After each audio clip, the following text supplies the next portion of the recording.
Hello, hello, hello.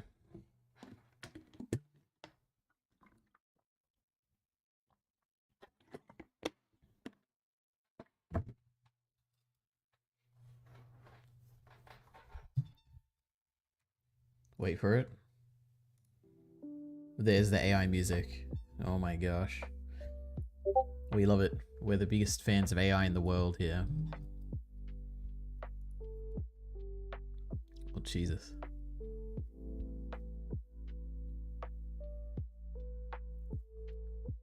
I feel like I'm forgetting something. Why is the bottom? Oh no, it's always white at the bottom. Who cares?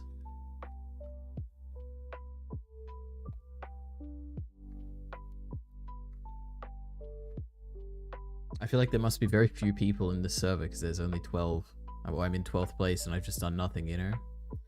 I'm not going to feel as accomplished when I come first.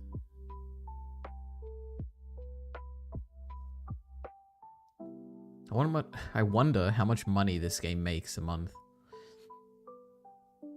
Because it's so old, I feel like no one ever plays it anymore.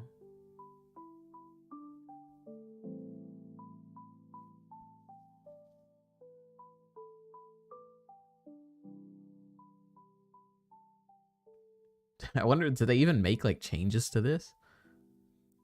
It'd be funny if there were like no employees and they just like have the code up somewhere and it like runs itself, you know? Crazy.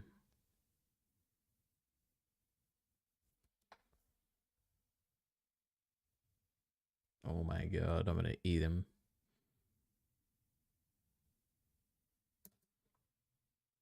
Nope, that's bad.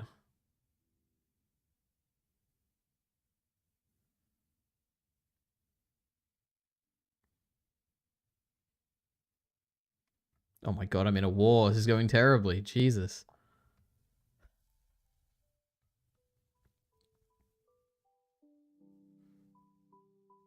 It's probably for the best anyway, you know? I need to keep the beginning of these streams short.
Alright, I'll die when I get to third place. This is too easy today. Oh my god.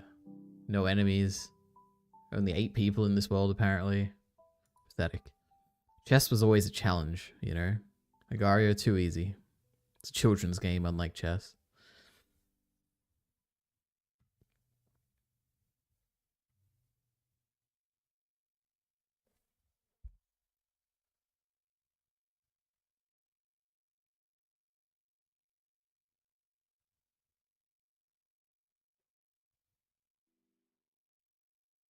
Oh, great. Now I'm back in 6th. Okay, you know what? Let's just find someone and feed myself to them. I've had enough.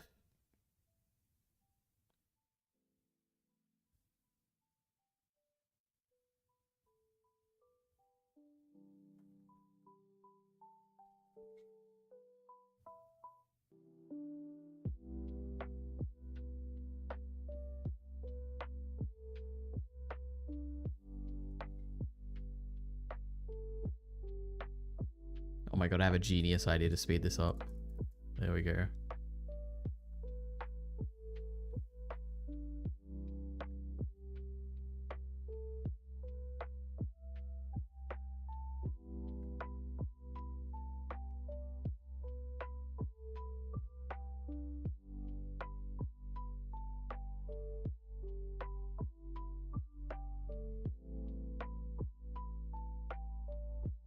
How have I not run into anyone? Oh my god. Okay. I'm already merging together again.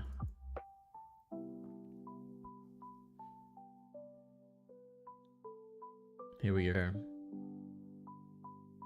Wait, who's the underdog in this situation? Let's feed ourselves to the fox. Win for me, fox. Please. Okay. That's the end of that. Okay. So there's not much to do today.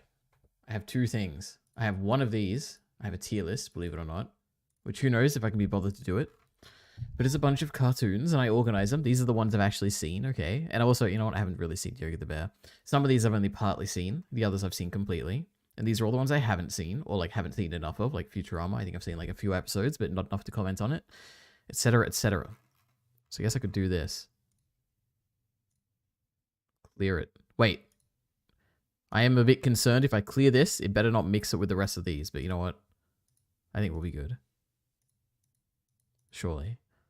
Did it mess it up? No, it didn't. Okay. So we have this, eventually. We just want an S, and then A, and then B, and then C, and then D. And we don't need anything after that. And we don't even need a haven't seen, because I've already got the haven't seen bit sorted out. And he is here with a single dab. A nice, quiet dab, as they say. Now, the only other thing I've got, besides this random nostalgic cartoons tier list, is a bunch of AI videos. Unless, did someone suggest something? Oh yeah, Kyle sent this thing. I actually forgot about this. I've had a tenuous relation.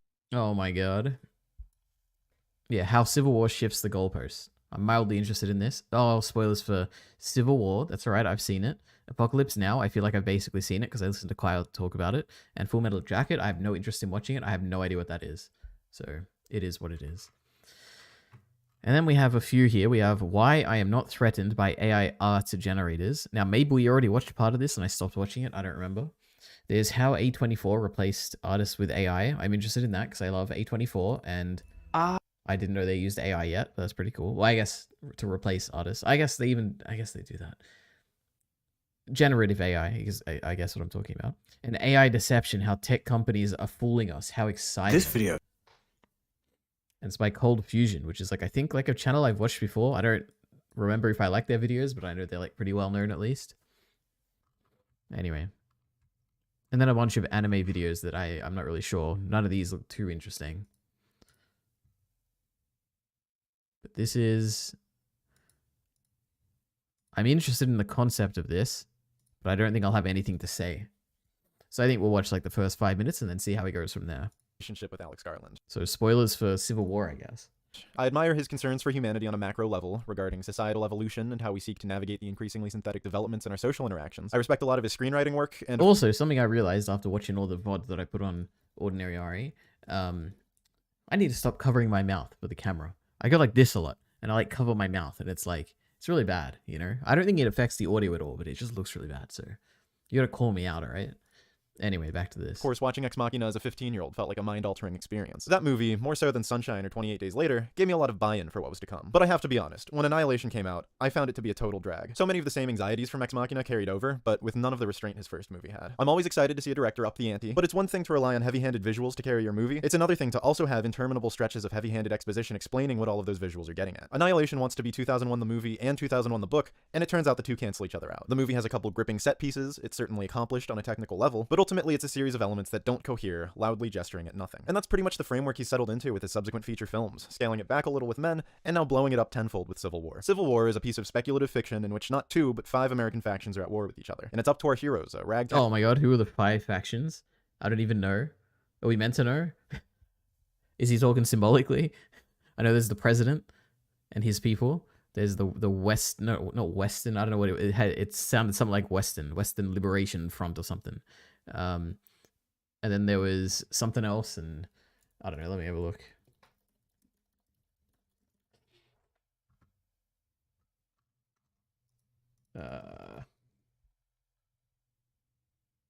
I'm not going to find it.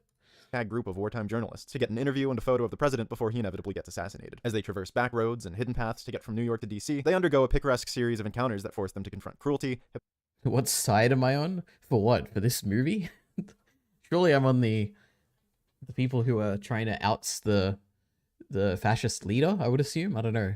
But I don't know how many. Did he just list the sides and I just like missed it? It's very possible. Wait, let's go back a bit. It's a series of elements that don't cohere, loudly gesturing at nothing. And that's pretty much the framework he settled into with his subsequent. And also, I think that's kind of my Annihilation take as well, because I don't remember anything about that movie, but I remember finishing it and being like, huh, that was like, I just spent in 2 hours like watching a movie that I just like, yeah, it wasn't for me, but maybe I should rewatch it and I'll like it a lot. Who knows?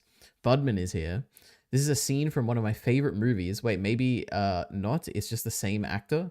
Wait, the one on screen? I don't know.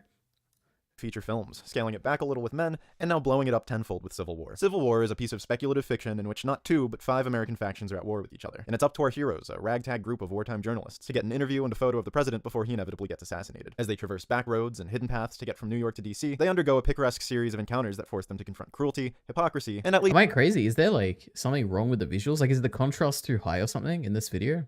It like looks weird to me, but maybe my glasses hypocrisy, are, like, and at least in theory, some fundamental truths about the human condition. This is apparently the most expensive movie A24 has produced to date, and as per usual for Garland and his team, the craft is there, the gunshots are loud, the explosions are bright, IMAX technology will guarantee you an immersive experience for 27 honest dollars, but when the dust settles, it's hard to be surprised how little remains in the wake. In advertising the film, A24 leaned really heavily into the world building and promoting the different factions at war here, which, to say the least, had people scratching their heads about why these alliances are the way they are, and how they could possibly engage with the current political climate in the US. As it turns out, they don't really, and that's not an oversight on Garland's part, but rather an active decision to make these alliances arbitrary and keep them on the periphery. We don't know who stands for what, beyond clunky throwaway lines like an allusion to Portland Maoists, and we can't even really tell who's on what side when we encounter soldiers in the film, which is all part of Garland's design to smear ideological lines beyond comprehension. The goal here is twofold: to express something universal about the human experience removed from learned theory or specific context, and to paint a blurry portrait of something that vaguely resembles America to allow the audience to reveal their own biases and how they fill in the details. The latter of these two goals is where form meets function, where a movie about journalists tries to approach its own material with a journalistic ethos. Kirsten Dunst, who plays veteran wartime photojournalist Lee, says something to the effect of, "I don't tell people what to think, I show them photos and let them make their own judgment." And this is probably the most succinct self-analysis of how Garland approaches his own films, conceiving of them as a springboard for productive dialogues about the world and the country, rather than a soapbox from which to impose his own perspective. He's on a mission to stay as far away from anything vaguely resembling rhetoric as possible. Ironically, the film's assertion that it has a moral obligation to not take a stance is the only stance it effectively takes. He seems to see the world as moving around us by forces beyond our control, and is—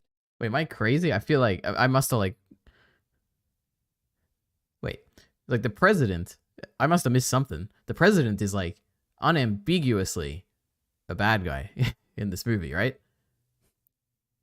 Like there is not even a question, right? Like the movie is displaying it that way. Unless, am I like so ideologically invested in like democracy or something that like I'm poisoned by this movie? I don't know. Anyway, maybe it's not just me. No, before when I joined LOL, God, I got no idea. As evolutionary individuals, it's up to us to either sink or swim. In this sense, journalists are the perfect protagonists for an Alex Garland film. Sworn to a lack of agency, carried by the events around them, and capturing them without really engaging with or saying anything about them, or making decisions to influence them. But objective journalism, which is already a loaded term, and fictional storytelling have a few irreconcilable differences. In the world of the film, the journalists' photos are largely naturalistic and uncomposed, as the spontaneous nature of battle necessitates. As Kaylee Spaney's Jessie becomes an increasingly competent journalist, our only metric of improvement in her photography is her willingness to risk being in a given place to capture an event on film. Photojournalism here is, for all intents and purposes, a means of transmitting and verifying information, nothing else. But generations of photographic and cinematic tradition have developed techniques, languages of expression that are inherently baked into the form. This is a very minor thing, but it makes me a little bit uncomfortable. Also, it's a big YouTuber, right? He knows what he's doing. It like makes it a little uncomfortable how he's talking to me. He's staring at me, but he's like turning his head to like talk into the microphone. It's kind of weird. I don't know. I guess that's kind of what I'm doing here, you know, when I'm on stream, but I think it's a bit different in a scripted video. I don't know why. It's like weird. It's weirdly like unnatural, you know? I don't know. Baked into the form, and even a celebration of the bravery of not using them is still implicitly using them. And like his head is like turned the whole time as he's like looking towards the camera and speaking, and it's a bit... It freaks me out a bit, you know? Communicating an idea. Now, to cut Garland some slack, I don't think he's been doing his film any favors on his press tour promoting the film. There is clear intention in how he constructs his films. In this case, his off-putting lensing and composition put his film formally in conversation with other war movies, repurposing the tradition of exoticizing other countries by exoticizing our own. In doing so, the film does examine more critical angles of the act of journalism than Garland would lead you to believe in interviews, constantly framing them as a tumor on the sides of these platoons, actively adding personnel costs to these skirmishes. And the journalists themselves have differing perspectives of their line of work, beyond Lee's specific doctrine. Wagner Moura's Joel lives for war because it gives his journalist self a sense of purpose, crisis. Stephen McKinley Henderson's Sammy wants out of the game but stays in because he doesn't know any other life. And we watch Jessie as our audience surrogate undergo what feels like a corruption arc. Whenever she snaps a photo, the sound of battle cuts out, and we feel her dissociation on a sensory level, the compartmentalization of these horrors that objective reporting allows her to take solace in. So at face value, it's not really a celebration of objective reporting, but an attempt to explore various principles surrounding. Alright, boring. I'm sure the movie has something interesting you could say about it, but I have no interest in the themes or whatever of this movie, alright? We'll talk about it when I get to my digest, I guess, which will be probably tomorrow, who knows. Anyway, I don't particularly want to do this tier list, so I guess we're watching an AI video, okay? How A24 replaced... Oh, perfect, we can talk about more A24, because Civil War was an A24 movie. How A24 replaced artists with AI. I don't know what they're going to say.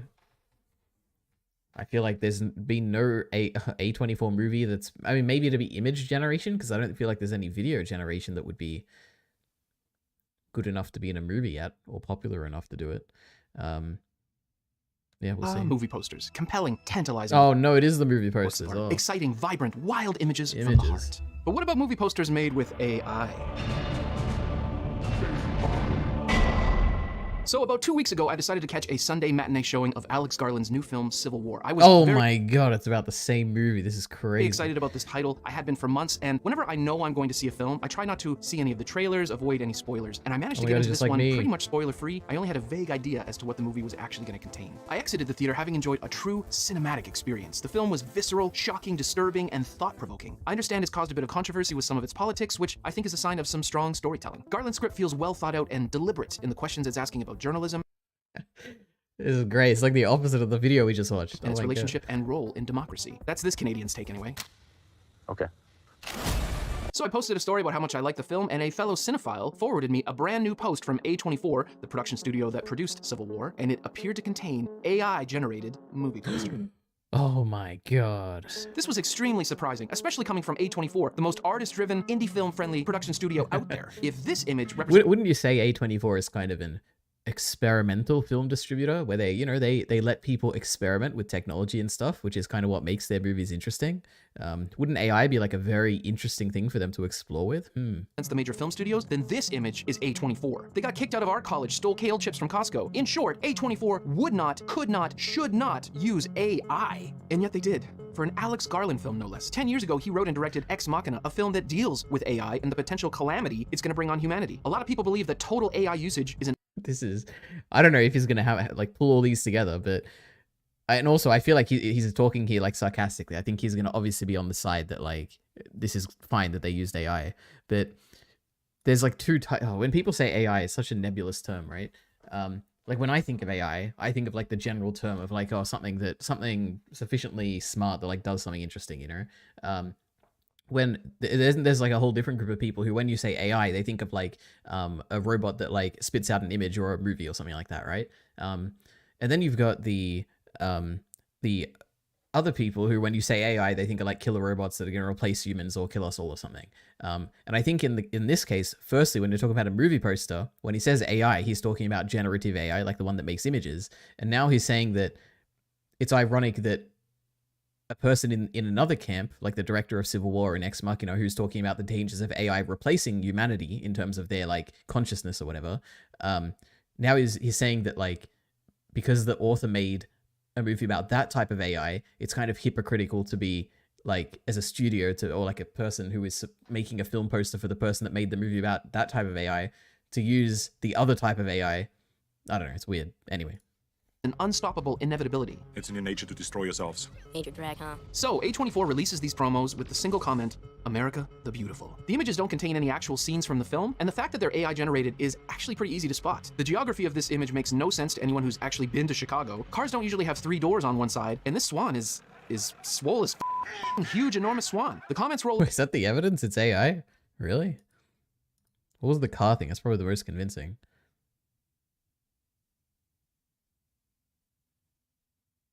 Does that convince me that it's AI? I don't know.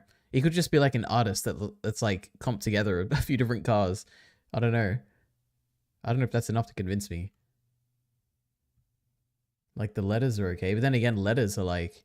If anything, this would probably be like a comped together visual with maybe some AI generated things. What were the other things he talked about? I don't know. Again, this could just be like a human who's like composited a few different like buildings together to make it look good for a poster. And what's this? The swan looks weird. Does it? It kind of looks normal to me. I don't know.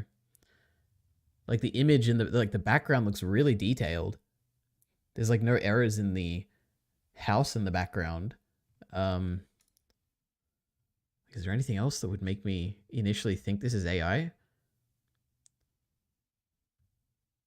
Like it's clearly, well, it could be upscaled, I guess. I don't know. Nothing in this to me is like screaming AI. But like AI generated is like really good these days, so who knows? But if you can't tell the difference, then like who cares, right? Huge, enormous swan. The comments roll in and they are largely negative. Hire an actual artist. Absolutely disgusting. Fire the person who approved this garbage. Various unions and guilds within the film industry went on strike for this very issue, the use of AI in their industry. So it's a little bizarre for a major artist-friendly film studio to do this. Various articles come out about the posters along with some tomfoolery in a Netflix documentary, but who cares about that? It's Netflix. From the studio that brought you Rebel Moon Part 2, The Scar Giver, Netflix, no one cares. But we're talking about A24, the film studio that brought you Moonlight, Hereditary, and EEAAO. They shouldn't have done this. No. Oh no, I just realized it's a small channel. I'm sorry, man. All right, you keep grinding. All right, make your videos. I'm sorry for criticizing you. Keep going. Was it a joke? Some sort of... You know what? I think it's an honor that I thought you were a big channel, okay? Because your quality is so good, your video is great, your narration's great. Your ideas, you know, they can use some work, but I think it's okay. Commentary? According to the article in The Hollywood Reporter... Unless it's all wrapping it around, then it's actually going to be the fact that he actually realizes that these aren't AI-generated images, or there's no proof of it. Unless he's going to say here that they actually are AI. I don't know. Let's see. Help imagine the nationwide impact of the film's fictional war. What is this? Wait, the ads were posted on Instagram and used the physical posters in a couple of locations. A source close to the movie said the images help imagine the nationwide impact of the film's fictional war. These are AI images inspired by the movie, a source said. The entire movie is a big what if, and so we wanted to continue that thought on social. Powerful imagery of iconic landmarks with dystopic realism. Damn. So if this is actually AI, these are really good. Oh my god. I love AI now, if it can do stuff like this. Holy. Fire the phrase articles come out about posters along with some tomfoolery in a Netflix documentary, but who cares about that? It's Netflix. From the studio that brought you Rebel Moon Part 2, The Scar Giver, Netflix, no one cares. But we're talking about A24, the film studio that brought you Moonlight, Hereditary, and EEAAO. They shouldn't have done this. No. Was it a joke? Some sort of commentary? According to the article in The Hollywood Reporter, a source close to the movie said the images help imagine the nationwide impact of the film's fictional war. These are AI images inspired by the movie. The entire movie is a big what if, and so we wanted to continue that thought on social. Powerful imagery of iconic landmarks with that dystopian realism. So I'm sure A24 has learned by now that powerful imagery and AI generated don't really go together. Most people consider it to be low effort, low quality work. If you're not... Wait, what's wrong here?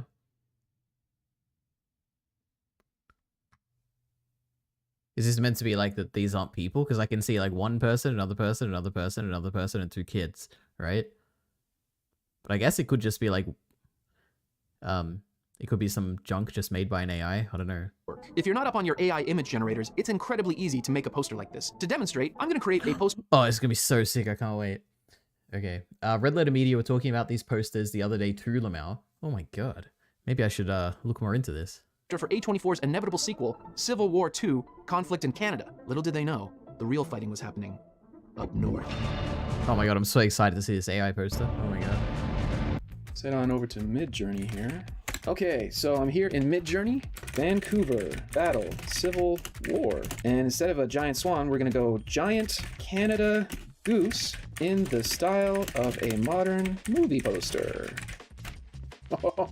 Okay, there it is. I think we've got it. Wow. Okay, the text is messed up.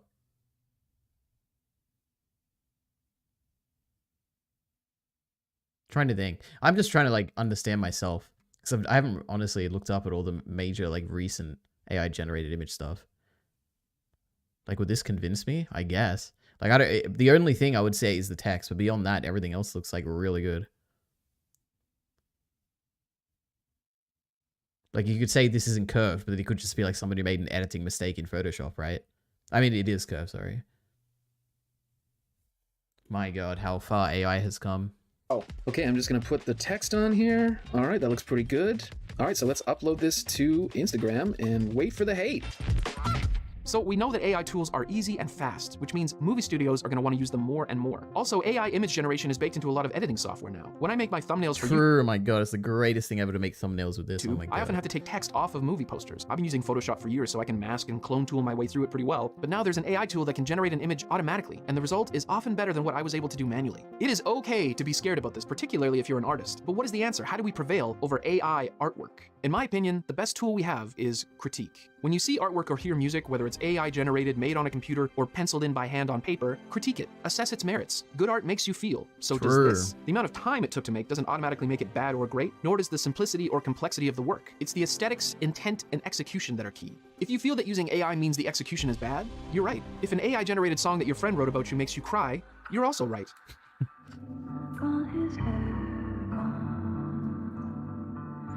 Clung to the walls where his stars still seem to linger, but time peeled away and the memories they fade.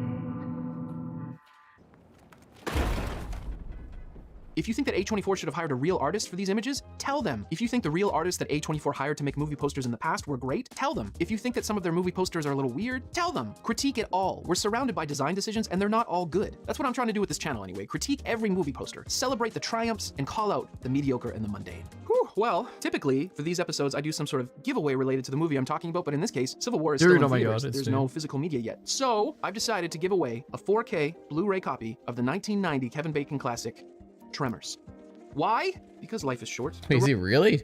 This guy's a tiny channel. How can he afford this? Oh my god. Robots are coming. AI's gonna take over. So why not unplug your streaming services, throw this bad boy in, and change your life? Or is this like a second channel or something? If you haven't seen Tremors, you've made a mistake. Check out my Patreon for info about how you can win this. I'm gonna be sad to let this go, and I'm gonna try to pretend like I don't have another copy. Okay. Well, thank you for watching, everyone. Please like and subscribe. No, thank you. Oh wait, still got. I don't want you to miss any future episodes. We're talking about movie posters all the time, and I can't wait to show you more.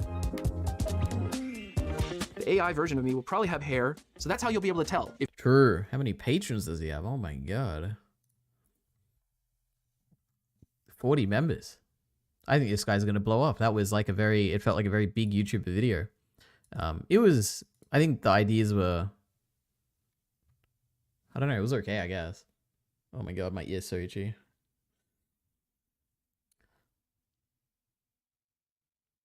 Yeah, I don't know. This was mildly interesting. The internet is scuffed today. Stream isn't even loading, including other YouTube videos. Oh my god. If only we lived in the future where insert like something about internet there. There you go. Heath says, to be fair, Jay said they were obviously AI generated because the cityscapes and buildings aren't actually like that IRL. Yeah, but are you saying, okay. Do you think like a movie poster is someone taking a photo of a city and they don't edit it at all? Like you think it's like that much of a, I mean, not you Heath, but like anyone speaking about this. You think it's that much of a stretch that like someone wanted to make the poster look better, so they kind of moved around a little bit of the cityscape? Like, I don't think that's crazy. I have a video about animation in Japan. Would you want to watch it? I mean, it depends. You can put it in the, I don't know if you're in, oh yeah, you are in the Discord. You can put it in the YouTube links and I can consider it as a candidate. Agent says, where does it end in the film industry? Starting with posters, ending with actors? No. YouTube suggested this. Okay, anyway. So what else does this guy make? I'm interested. Oh my god, how Dune Part 2 elevated movie posters? Is this like a movie poster guy? Oh my god, he is a movie poster guy. He's got like 4 videos on movie posters. Jesus. Gee, how does he have so many views and so little subscribers? Oh, it's just like a compilation, I guess, maybe? I guess that makes sense. Crazy. This anime exposed the $28 billion sweatshop. I'm pretty sure we've already watched this on stream. It sounds very familiar. I think it might have changed the title slightly. I think. Anyway, we'll watch it and I'll see if I remember it. Okay, on it. All right, you know what? Let's see. Let's see if this is familiar. I'm like pretty sure I've seen this. In 2008, a slice of life anime called Kaneki came out. Actually, maybe not. 2 years later, a man who worked on it was found dead. Oh yeah, we've seen this. I remember this. This had like, okay. I think the sourcing for this, is this the one with the Google Doc? Oh no, it's not. Oh no, citations. Yeah, here. He had like a PDF where he had a bunch of sources listed, didn't he? after this article. Wait, am I thinking of a different video? Bibliography? Yeah, it was like a PDF with like tweets and stuff, and it didn't say where he was like using this in the video, but I guess it had to do with the article, and then we read part of this article, and I was like, oh, okay, it's cool that he has like a citation article. Yeah. And I feel like I got confused at some point because he was giving out these numbers about, he said something about revenue. No, he said something about profit, but it was actually revenue or something. And it kind of skewed the whole point of the video. But maybe I was mistaking it. I don't know. But yeah, we definitely watched it. It was kind of interesting. Is this video well sourced? Because the over editing makes me doubt it. I mean, he has a big article here. But I do, when I saw this, like immediately, I was like, I remember not liking this video. But maybe that's because of my own ignorance and not wanting to commit to watching it properly. You know, maybe I'll give it a second chance. Maybe we'll watch it again. We'll give it another 5 minutes and we'll see if I have a better opinion. You know, now that I've calmed down, all the mappa stuff is in the past, you know, maybe it'll actually be a good video. Let's have a look. In 2008, a slice of life anime called Kaneki came out. 2 years later, a man who worked on it was found dead. And for a while, this incident was a mystery. The big question being whether he did it himself or whether it was staged. It would take the government 4 years to finish their investigation. That after he'd worked 600 hours with no paid overtime in a week where he couldn't even go home, the man had ended his life, working for one of the most famous anime studios in Japan, which got off completely scot-free. In order to know something worse, how much perfect do you think True, we should have imprisoned that company, right? All the higher-ups, oh my god. given how popular anime is? A line for like 5 hours? I mean, I've seen a lot. None. It was like it never happened. And in my quest to find out the answer to one simple question, I unearthed the dark truth that anime would rather you not know. That behind the cute girls running around on your screen is a war that has been raging since before World War II, entangling in it some of the most famous Japanese people in history, from the seats of power in the Japanese government all the way across the ocean to the doorsteps of Walt Disney. A war that has consumed countless numbers of innocent lives and dreams as people fight to just be treated like human beings, hijacked by companies exploiting the fallout of anime's god, dooming it all to slowly fall apart at the seams. But the worst part is, you've been staring at the truth for years. It's just been one click away.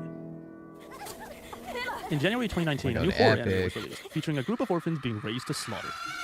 The Promised Neverland quickly became the most popular of the season. Every man, woman, and child was talking about it. The story, the characters, the atmosphere, everything was phenomenal. So when The Promised Neverland Season 2 was announced in early 2021, anime fans expected nothing less than an epic sequel to the story that shook the winter of 2019. But that's not what they got. I just finished watching episode 6 of Promised Neverland Season 2, and it is the most abominable, putrid pile of dog shit I've ever seen. The second season of The Promised Neverland was bad. Like, really bad. And what happened to that second season quickly became one of the biggest mysteries of 2021. How did such a popular series suddenly turn into such a dumpster fire? Was the animation studio just inept? Was it higher up corporate pressure? Was the manga artist pulling the strings? Nobody knew, and virtually nothing was said about it. Overshadowed by the other two series Studio Cloverworks made in 2021, The Promised Neverland Season 2 was seemingly thrown out the window as if the entire series was a failure. As if the first season wasn't a mega popular success. As if the studio was in debt or something.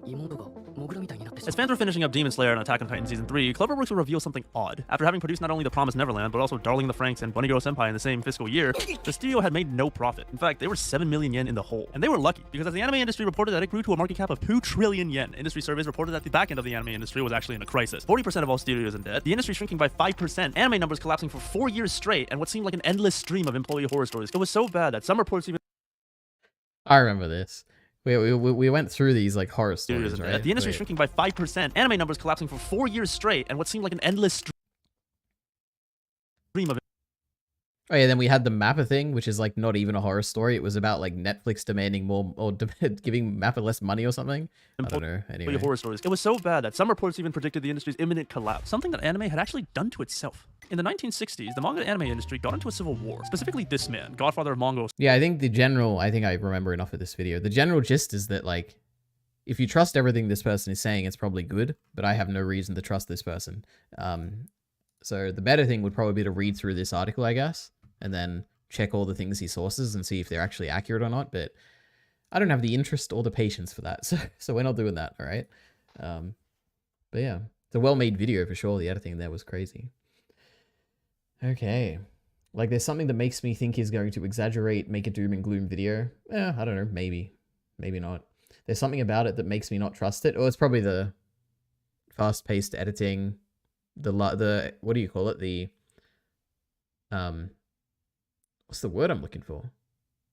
When like a newspaper makes something, sensational language, I guess, like saying, oh my god, this person, like they died and they're bankrupt and it's trillions of dollars, and like emphasizing stuff like that is very sensational, I guess. I don't know. Which sometimes sensational stuff can be accurate, but you have to like check, right? Oh yeah, it reminds me of that Onion video, Lamau. It's too edited to the point that its constant moving parts undercut the point of the video itself. It feels like a video is just trying to lie to you. I don't know, sometimes. Sometimes the editing, like rapid editing, can be really cool, but sometimes it can make it feel very hollow. True. I don't know. I somewhat agree. Here's why you're wrong, The Onion. You probably have Oh my god. Wait. quite a few opinions about what's going on in the news cycle right now. But it's important to remember one thing. You're wrong. Here's why. To start, you're completely missing the point, and everything you think is actually at odds with reality when you look at the data. In fact, you're nowhere close to being Oh my god, this is exactly like that guy's video. That's crazy. accurate. It's simple to understand when you stop for a second and actually look at the issues. Once you open your eyes, you'll see that you're wrong about each and every one of them. Wrong, wrong, wrong. And I guess more so than like the rapid editing, it's the very generic like video pictures and stuff, like stock images and stuff that are used. It's like nothing relevant to exactly what they're talking about, Wrong. you know? But what about this other thing I heard? No. If the past is any indication of the future, not only is there no chance that you'll ever be right, all signs suggest you will never even come close once in your lifetime. The only way you'll ever be Crazy. right is to repeat everything I say, word for word, to every single person you know. Until then, you're wrong. But not me, I'm never wrong. Alright guys, trust everything I say. Okay, Shaves uploaded a new video. Oh my god. What's the last Shaves video I watched? Wait, no, not on this channel, right?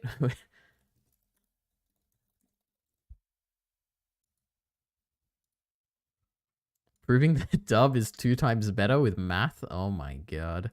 But is this like a part 2 of something? Like, do I have to like be up to date? I went line by line, proving the dub is better than sub. Because didn't he have like a part 1 of the... Am I like crazy? Was there not like a... Oh, was it? No, it's not this. No, he was doing live streams about it, right? On his second channel?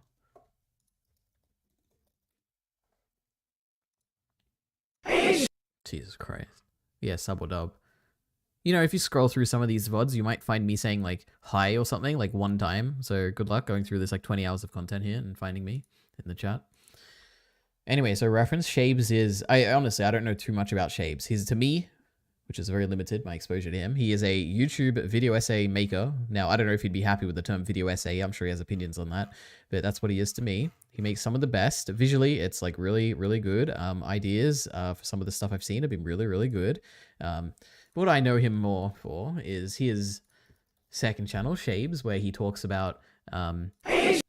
Hey, it's Shaves. He talks about... he does AnyTube Digest, where he talks about some of the videos he saw that week, which are YouTube videos, because it's like he's a critic for YouTube videos, basically.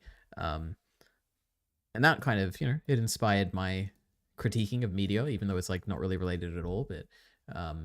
not this channel, Jesus Christ. Oh my god, the circle's red. That looks new. It's never been like that before. Where is it? Where's the Media Digest? Let's go to the first one ever.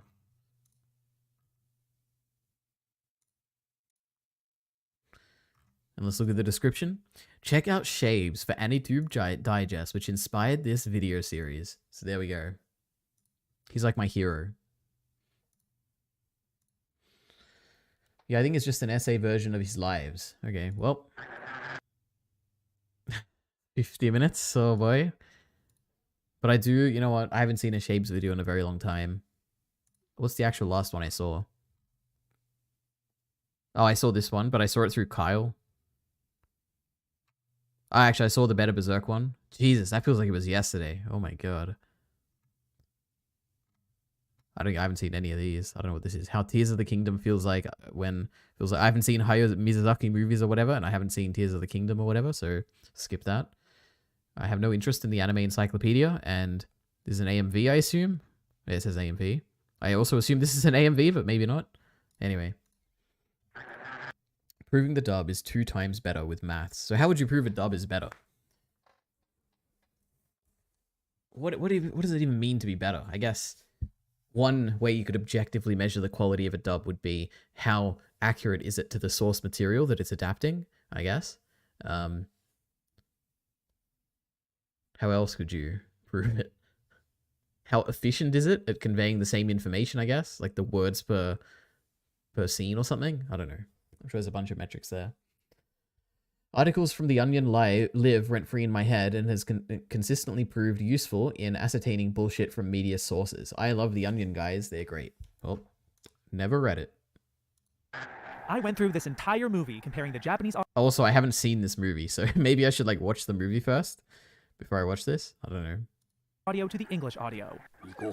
By the toxic jungle. Every single line. To prove, with math, that the dub is better than the original Japanese. Yes. There were 3 factors to consider. The script with... What did he do? Wait, was that actually a... Did he do some compositing here? Oh my god. Rotoscoping? Oh my god, he did. Look at this. Crazy. Look, it's in front of it, and then he goes behind it. Oh my god. Love it. The script with multiple translations and the raw Japanese, the performances of the voice actors, and even the technical sound quality of the audio itself.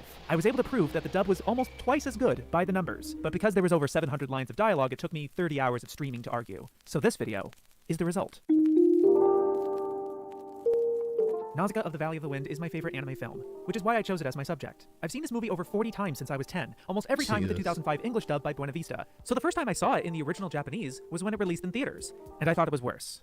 But why? Surely I'm just too attached to the audio I was used to. I'm just biased, that's all. I will always have my preferences. This project that's trying to prove it quantitatively is still my own subjective opinion. It's just a lot more nuanced and refined because I combed through all of it and not just the parts that matter most to me. Feel free to disagree just because a single line or a single character is better in Japanese. I sure have takes like that for other anime. But no, the main reason at the time why I thought that Japanese was worse was just because the subs aren't good. Aren't. As in the present tense. The current official Nausicaa subs you'd see in theaters or on the discs or on streaming, they're very bare bones and mediocre. They're not wholly wrong exactly, but it feels like someone had a gun to their head as they were translating to make sure they injected no feeling whatsoever. Or I guess what the fans would call the translation by Linda Hoagland with Judith Ali, Nao Amisaki, and Stephen Alpert. Oh my gosh, 4 people signed off on this? On this? On this? Look, I don't want to prove arguments to you by showing off a few cherry-picked examples. That's one of the reasons I went line by line. I'll be honest, I don't know what a good sub looks like. Like, what are good subs? I have no idea. To me, subs are just like things I read. I don't know. It's a 2-hour movie, and the script is over 5,000 words. It's not going to be blanketly good or bad, but you're not going to believe me without even a little bit of evidence. I just find it disingenuous to make such generalized statements of quality. But we all do it anyway, don't we? Heck, we're so lazy, we even believe other people's generalized judgments without making our own. Warriors of the Wind is... Sorry, I'll get back to the sub quality in a minute. Warriors of the Wind is the localized title of the 1985 English dub, which changed several characters' names, The shell of a giant gorgon. removed 23.5 minutes, and chopped the size of the movie, squishing it to fit TV screens. So it's clearly a hack, insulting joke of a dub that prevented us from getting English releases of Ghibli films for decades, right? He won't hurt me once he knows I'm a friend. Friends? No, it was pretty much only because Tokumo Shoten wanted more money than God. If you actually try watching the movie with the Warriors dub, I found it to be pretty funny. Are we in heaven? Unexpectedly charming. One of these days, I'm going to learn to fly. It's a lot faster than you two. And sometimes profound on accident. It was cruel and savage, but sometimes people are that way. But mostly funny. You can't do that! You can't!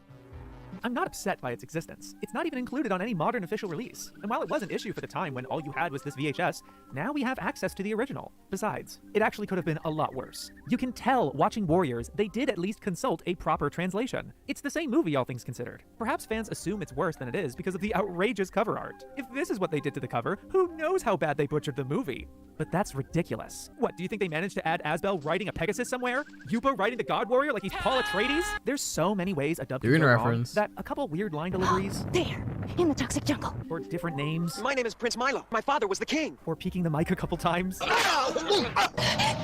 Are still... You know what? This is a very good video. I'm going to watch it off stream because I don't think I'm going to have anything to say, but I am actually interested in this. But anyway. So go enjoy it, guys. Go watch Shabes' video on your own. This is the pseudo first Ghibli. Oh my god, is it Ghibli or Ghibli? I think it's Ghibli. Ghibli movie, by the way. Interesting. What are the Ghibli movies? That's not how you spell that. Oh, here we go. Should this be the month of Ghibli movies? Do I just watch them all this month? It is a new month, May the 1st. Oh my god, I just got a Chainsaw Man. Denji wakes up to a harsh reality. Read free 39 minutes ago. Crazy. I can't wait. I should end this stream and we'll go another 15 minutes, alright? It's a short stream. Castle in the Sky, that's on my list.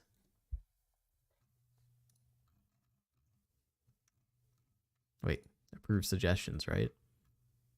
Where is it? Oh no, that's Howl's Moving Castle. I thought they were the same thing. Interesting. Castle in the Sky. My neighbor Totoro. Heard of that. Grave of the Fireflies. What's the most recent one? The Boy and the Heron. That was like an Oscar thing, right? Crazy. What's the lowest Rotten Tomatoes? Oh my god. Tales from Earthsea. Oh my god. Howl's Moving Castle is really bad as well. That's the one I just said was like really on my list. Oh my god, crazy. Anyway, goodbye, Shabes. Oh, okay. We're gonna do this quickly, alright? This isn't a video on Ordinary Ari. Which, by the way, has this Mushoku Tensei video going? 680 views, not bad. Still got 5 comments, alright. We had more, but I had to delete some. That's okay. How's this channel going? We got a lot of views. We're on 213k on this one. I think last time we streamed, it was on like 199k. And this was on like 150k, and it's on 174. Crazy. Bunch of comments. Bunch of views. Anyway, Simpsons. In fairness, I haven't seen all of it. But the stuff I've seen has been mildly funny. Like, pretty funny. So, A. Teen Titans, I don't remember much of it. I like the character designs for Raven, I guess. That's it. I don't know about the other ones. Raven looks cool for that. It's a B. Cat Dog, I just remember it was like weird and disgusting and I didn't like it. But it's not terrible. It's a C. Sheep in the City freaked me out. It's a D. Because it was basically like, it was really silent and there was like no action or anything. It was just like a sheep that like walked around and it freaked me out. So that's absolutely a D. Kim Possible is an A. Kim Possible is fantastic. I remember it was so cool when she would like do the spy stuff and like flip around on like lasers and stuff. And it was so cool. Oh my god. And Shigo was like in it and she was really cool. And the villain was like cool as well. And I don't know, what else can I say? It was like a movie that was also really cool. It was like a naked mole rat and that was disgusting. But other than that, it's an A. All right. Courage the Cowardly Dog is an S. Where Sheep in the City, the big city or whatever, terrified me because it was so like weird and action and no action in anything. Courage is the complete opposite, where like I love it because it terrified me because of just the horror aspects of it. And I was like, oh my god, this is so scary. And it's so like they would be willing to like murder the people that were looking after Courage, and the next episode they'd be back alive. And I was like, oh my god, what happened? It's so scary. It's like they live in this weird stasis thing where it's like at the beginning of every episode they're like back to life, and oh my god, yeah. Anyway, Courage the Cowardly Dog was like freaky and I liked it a lot. Yo says Tech channel Yo or you as they say. If there was a tier list of things you do on stream, making a tier list would be in the bottom S tier. True. No, to be in the S-est of tier, because god, it's just so fun. But yeah, Courage the Cowardly Dog was goated. Okay, good. Dexter's Laboratory. I don't remember too much about it, honestly, but I was obsessed with it when I was a kid, and I remember loving it. But it's going to go in A tier, because I feel like there's more here that I like a lot more. Yeah. I remember enjoying how mischievous the sister was. Dee Dee or whatever her name was. That was a fun fact, though. Dora the Explorer, I only watched when I was like, when it was on TV, when I was getting ready for school, when I was already like 15 years old. So I think this was like after my time, but also it was on TV. So I technically saw part of it, and it was really boring. So D. Scooby-Doo I also saw, but like I don't remember much of it, so it's going in C. It's better than this trash though, Cat Dog. Oh my god. Powerpuff Girls is probably the best cartoon that's ever been made. I want to rewatch it. I haven't watched it since I was a kid, obviously, but this was probably my favorite cartoon. If we're excluding like Dragon Ball Z, basically my childhood was like Dragon Ball Z and Powerpuff Girls. Those were like my two favorite like cartoons, I guess. Fantastic. It's got everything. It's got like this weird city. It's just like weird. I don't know how to describe it. It's got like tall buildings and stuff. They look weird. It's got like, I don't even know how to, it's like the designs are weird where they don't have fingers. They're like super strong. There's like creepy looking villains like him, Powerpuff Girls. This guy terrified me. Oh my god. This is like literally when I pictured the devil as a child, this was the image that came to mind, was him. Like this is I'm not even joking. Legitimately, when I pictured the devil, this is who I pictured. Yeah. Really scary. It's got like that weird gag with the, well, not weird, but like funny. Powerpuff Girls, I don't even know what you call it, orange hair lady. Yeah, this girl who like, you only ever saw her from like the neck down, basically. God, what a creative show. Oh my god, I need to rewatch it. It's on Netflix apparently, so I gotta watch it. Anyway, Flintstones, I don't remember much about it. C. SpongeBob is probably top of A. There's really a lot of like really classic episodes in there that I love a lot, like the, You know, the Super Bowl one, the delivering the pizza one, the one with the bear where there's like a sea bear or whatever, the one where they like draw a sketch of SpongeBob and he like turns into like a living thing and he takes over and kills everyone. There's so many, like the fishing hook episode, the when they walk through like the perfume aisle or whatever. You know, it's actually S tier now that I think about it. There's so many classic episodes of SpongeBob that are so great. Wild Thornberries, this art style disgusts me. It's one of the most disgusting things I've ever seen in my life. I hate it. Avatar is also S tier. Now this is probably, yeah, this of all of these are more like kids shows. I guess Courage the Cowardly Dog I would say is more like for all ages. Like not because it's like scary, but like I don't think it has many of the kids kind of tropes as a lot of these other shows do. But I guess Avatar is also probably up there where it's for any ages. I really like it. Lilo and Stitch was fantastic. I enjoyed the movie as well when that came out. I thought it was so cool how there's like all these different numbers and like each number has like a different alien design associated with it. It was so cool. And like, oh my God, it was the coolest day ever when they went from like Stitch's number to the one after Stitch and it was like Stitch but like stronger. It was like, what was it, 626 or something? Wait, Lilo and Stitch. Oh my God. Aliens, numbers. I want to see them all. Show me every single one. Oh no. Wait, they were numbered, right? Oh, experiments. They're not even aliens. I'm an adult. Wait, surely they had actual numbers, right? And I'm not just like crazy. Wait, here we go. Oh my God. As if you wouldn't show a picture of the alien. No way. There's an easy way to solve this, okay? Lilo and Stitch.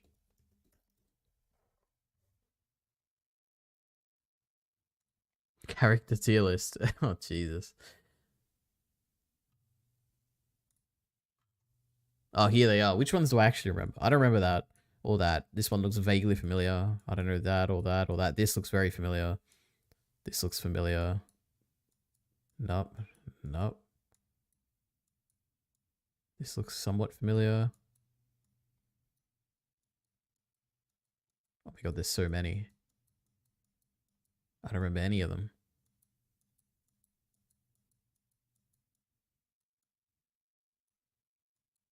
Actually, that looks familiar too.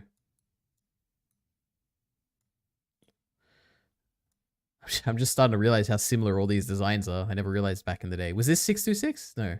Or 627 or whatever? And this was like the Meowth equivalent or whatever. He was like with the villains or something. Oh no, this one. This is the strong one, right? Wait. Stitch, number, experiment, Lilo and Stitch. Oh, so 627. Lilo and Stitch. 627. Am I a genius? Oh my God, I am. I got it. That's him. He's the strong one. Anyway. Who cares? Jimmy Neutron. I remember it was mildly interesting. I think it's become a very big meme these days, but back in the day it was mildly interesting. Ed, Ed, and Eddie is potentially the best. It'd be up there with the Powerpuff Girls.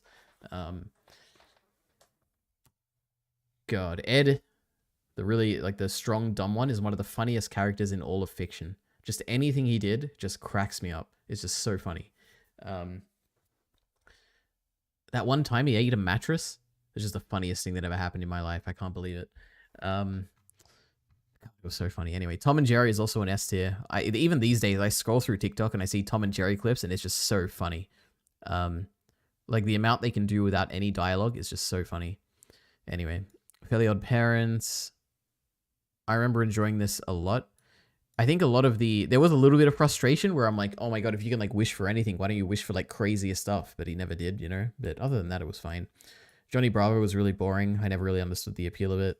Probably D, right? No, but I like the voice he had. The voice was really funny. Ben 10. I don't know about Ultimate Alien or whatever, but I've technically seen, I think, most of Ben 10, but I don't remember much of it. I think it was older by the time it came out. When did Ben 10 come out? Yeah, 2005, I guess. I was probably a bit older. But then again, Avatar was like 2008, right?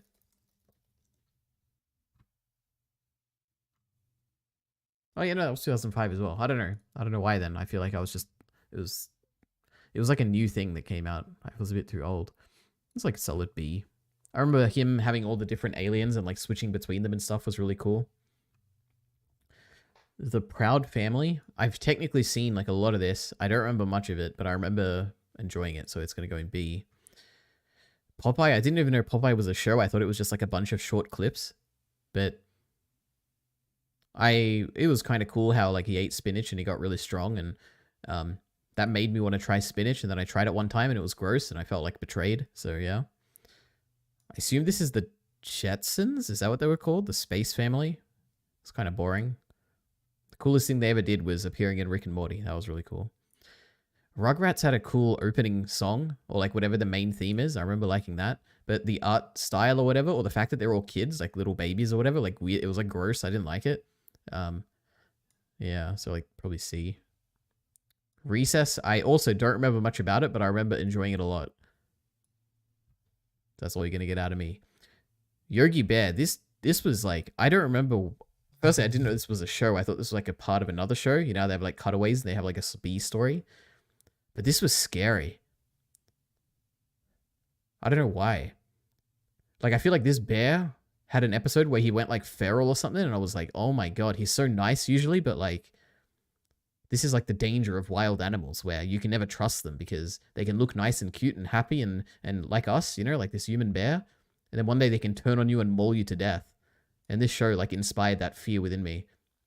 So whenever I see this character here, I just feel a deep disgust, hatred, and fear. Yeah, for this smiling face right here. So anyway, that's it. That's all the ones I've seen. The rest I haven't seen. But anyway, yeah, it really freaks me out. Is there like a scene where he like goes berserk or something that I'm thinking of? Yogi Bear Unleashed or something. I don't know. Yogi Bear kills someone. Yogi Bear, scary scene. I guess not. I guess I'm just like, I have this weird memory. It is what it is. Okay.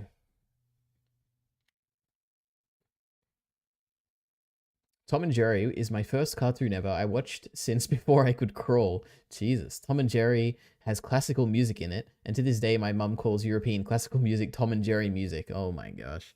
It is, yeah. The sound and the animation carries Tom and Jerry, which is really cool.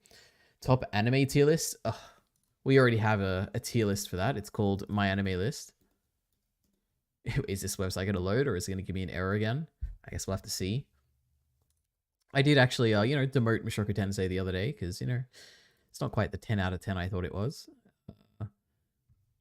Elite Ari, anime list. Here are the best anime of all time. Perfect Blue, Anohana, Hunter x Hunter, Steins Gate Zero, Mob Psycho 100, Your Name. That time I got reincarnated as a slime. Those are my favorites. 10 out of 10s. Can we talk about what made you like cartoons as a kid, and what kind of shows you got to watch growing up? My childhood... Wait. I was not like paying attention to what I just read. Wait a minute. Can we talk about what made you like cartoons as a kid, and what kind of shows you got to watch growing up? My childhood TV shows, turns out, were a weird combination. Well, I mean, a bunch of these. I mean, basically all of these I watched as a kid, alongside Dragon Ball Z, Dragon Ball GT, Yu-Gi-Oh!, Beyblade, that like sports anime where they, not sports, but like they have like these, it's like crushing gears or something. Anime, what is it? Crushing Gear. Crush Gear Turbo? Yeah, like I own this thing. This is like the coolest toy I ever owned in my life. Like the main character's like this blue thing here. Oh my god. It was so cool. It would like ram into another one and like destroy it, and I was like, I felt so powerful. And we'd go to like the markets and get like a cheap like knockoff version of like all the other ones. God, it was so cool. Oh my god. What other anime did I watch as a kid? I'd never watched Pokemon. 90s anime. 90s kids anime, Australia. Yeah, it's Hunter x Hunter, my favorite 90s anime. Oh my god. I don't know, nothing else stands out here. Maybe that was all the anime I watched. And then, of course, there were all the Disney Channel live action shows early 2000s. I watched all these. So Drake and... No, is that Nickelodeon? That was Nickelodeon. So That's So Raven, Wizards of Waverly Place, Hannah Montana. Good Luck Charlie came out a bit too late. Like, I wasn't really watching that, but I have seen a lot of episodes of it. Lizzie McGuire, The Sweet Life on Deck, Wizards of Waverly Place. Oh, it's another one. Oh, there was a movie? I didn't even know. I never watched Gravity Falls. That was, like, way after my time. Phineas and Ferb. I feel like Xenon... No, I don't think so. None of these. Even Stevens. Danny Phantom. But then there were all the, like, Nickelodeon live action shows. iCarly, Zoe 101, Drake and Josh. Was that it? Was there any more? Oh my god. Ned's Declassified. Phil from the Future or something like that? Is that what it was called? I remember the show like that. The Amanda Show or something? Was that like a show? The Amanda Show? Yeah. Crazy. A bunch of stuff.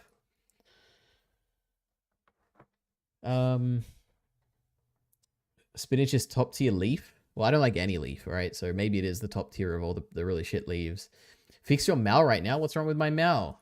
Miller, are you complaining again that I have one show as one entry, which I think is like the most logical way to do things?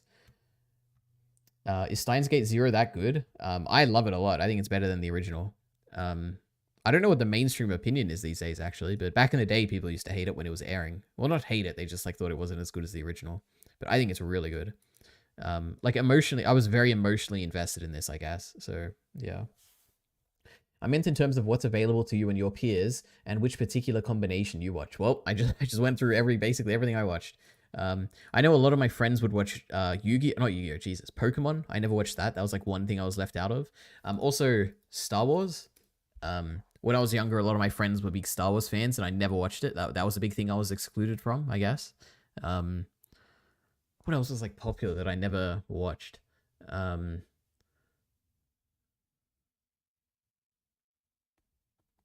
I don't know. I'm sure there's other stuff, but those were like the big ones where I never watched them. Monsuno? I don't even know what that is. Oops, Jesus. Monsuno. Oh, it's an anime. Or it could be a cartoon, I guess, but that's the most Japanese name I've ever heard in my life. Monsuno. Oh, it is a Japanese thing. Oh, I'm a genius. Never heard of this ever. What year was this? Was I even a kid back then? Or is this 2011? You know how old I was in 2011? Oh my god. I was like 15 or something. Oh my god. Come on, Doraemon slaps anything from the 90s with the power of nostalgia for me. Doraemon. Is that a Pokemon? Oh, it's this thing. I have never watched this, but I know it's like famous in Japan. I watched Urasei Yatsura. That's like that sounds so familiar. Yatsura. Oh, it's this girl. Nope, never seen it. I've heard of it. The 80s version because it had a vibe similar to OG Doraemon, which I watched as a kid. Crazy. Haven't seen either. I can't stomach a single season of most shows nowadays, now and less. It's really good, but I somehow watched 90 episodes without knowing it. You know, we were younger back then, you know, things were different. You, FS, for sure, need to customize your list. What's wrong with my list? What do you mean I have to customize it? Wait a minute. Does Heath have a list? I don't know if it'd be this or if it'd have another username. I'm assuming this is Heath's list, alright? Now, it might not be. I don't know. But I guess it's like darker. I don't know. What's like Miller the Killers? Wait, they're both like dark. I don't know what the difference is. Jockey Bacon, he'd have a customized list, right? Surely. Okay, this is like too customized for me. Jesus Christ. I just want a nice like list, you know, down top to bottom.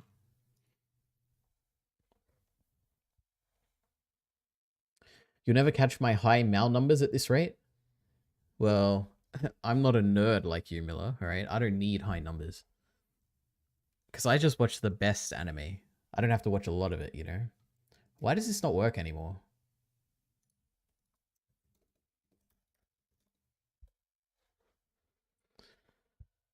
What? You've never watched a Doraemon? No, never. My user has an underscore at the end. Okay. Oops. Oh my god, this is actually pretty fancy looking. Even got an animation thing here. Now, the important thing is I need to be able to sort by score. So is that there? Yeah, it is. All right. Oh, as long as that's there, then we're good. How many 10s does he have? I mean, Heath's probably seen like, what, like 50 times the amount of anime I have. Jesus. That's a lot. Wait, let's turn on the automatic scrolling thing here. Okay, 372 anime. Including stuff he's currently watching, I guess. But crazy. Let's see if I've ever even heard of some of these 10 out of 10s. Whisper of the Heart, never heard of it. Code Geass, true. I do like that. Code Geass Season 2, true.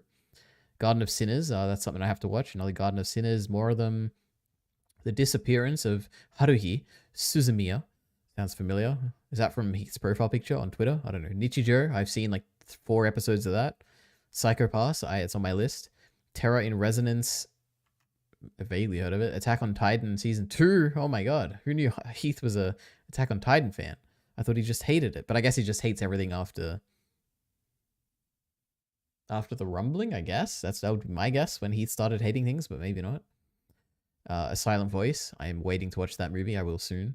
Attack on Titan Season 3. True, that's the Historia season. We know how much Heath loves Historia. True, Season 3 Part 2. He loves the new Bleach. Kaguya-sama is a 10. That's really interesting. Study Me. Never heard of it. Free Run is a 10. Oh my god. Oh, I forgot to finish Free Run this month. I probably should have. The month's over now. But I did finish Invincible, Season 2. Fate Strange, another Fate thing, which I don't know about. Bleach. Oh, there's like multiple parts to the 1,000-year Blood War. I thought that was like one thing that came out recently. And then that's it. That's all the 10 out of 10s. And then we get the lame 9 out of 10s. What's the worst animes on here? Alright, we got a 2 out of 10. Tokyo Ghoul second season. What's something I've seen that's like really low? What's like the first thing? Attack on Titan, the final season. 6 out of 10. Oh my god, Heath is just like me, where like almost everything is above like a 5. Crazy.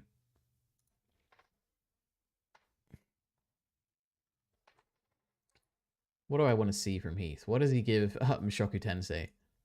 Oh, he's still watching it, I guess, so he wouldn't have it on here, right?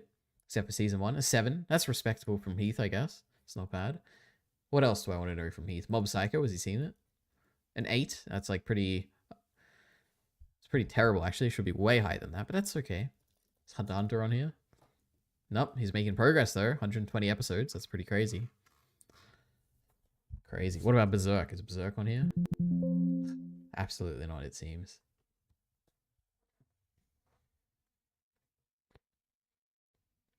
This is blasphemy? Yeah, a lot of blasphemy, true. Helio says base. Saturnius, the ending of AOT is terrible, so that opinion is understandable from Keith. True. Yeah, so I just, you know, I love the ending of Attack on Titan. You know, it's just some of the best stuff that's ever happened in all of fiction, but it is what it is. To be honest, I haven't really given any scores in years. Oh, interesting.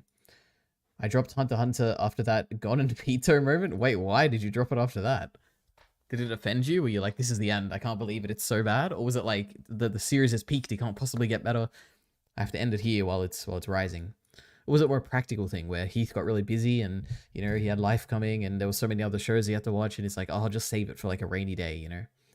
Could be any of those. Anyway. What's on Miller's 10 out of 10? Does he even give scores? I feel like he doesn't. Oh no, he does. One Piece, of course. I think it's a bit of a cheat to put One Piece on here as a 10 out of 10 when it's currently airing. Oh my god, how is that possible? Porco Rosso, never even heard of that, ever. Oh, it's a movie, that makes sense why. Steins Gate, true, we love Steins Gate. Hunter x Hunter, very true, it's a 10 out of 10. Some random One Piece movie, crazy. And season 2 and 3 of Mob Psycho 100, absolutely. Alright, then we have a bunch of terrible 9 out of 10s. Suzume, true, Miller got offended by this movie, I'm sure. Even though I don't know anything about it. But it was popular, right? So Miller has to hate it. Okay. Berserk, Memorial, My Hero Season 5. Attack on... We got another Haiti here. Attack on Titan, the final chapters. Delicious Party Pretty Cure. This looks pretty cool. What is this? I should watch this. Oh my god. So prinkin' pretty. Alright. And Heath has left Miller on red. Miller said why, and Heath hasn't said anything. I read it as the manga, so I watched it burn it all in a hot pile of shit.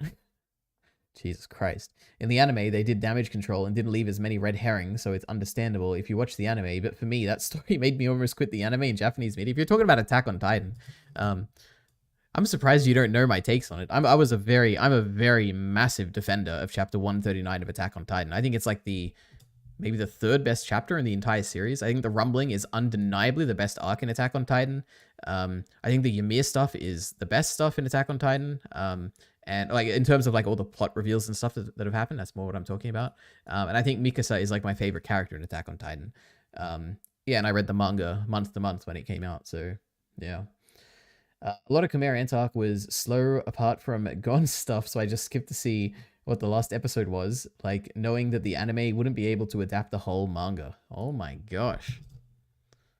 Anyway, I know there's a big divide when it comes to the Chimera Ant arc, apparently. Apparently some Zoomers find it boring. But it's just the best arc that's ever been put to fiction. It's even better than Berserk, if you believe it or not. Yes, I think it is the single worst thing to ever grace the face of the earth. It still makes my head hurt if I think about it. You know what? Maybe you should consider rereading it. Wouldn't that be interesting? Maybe you'd have a different opinion.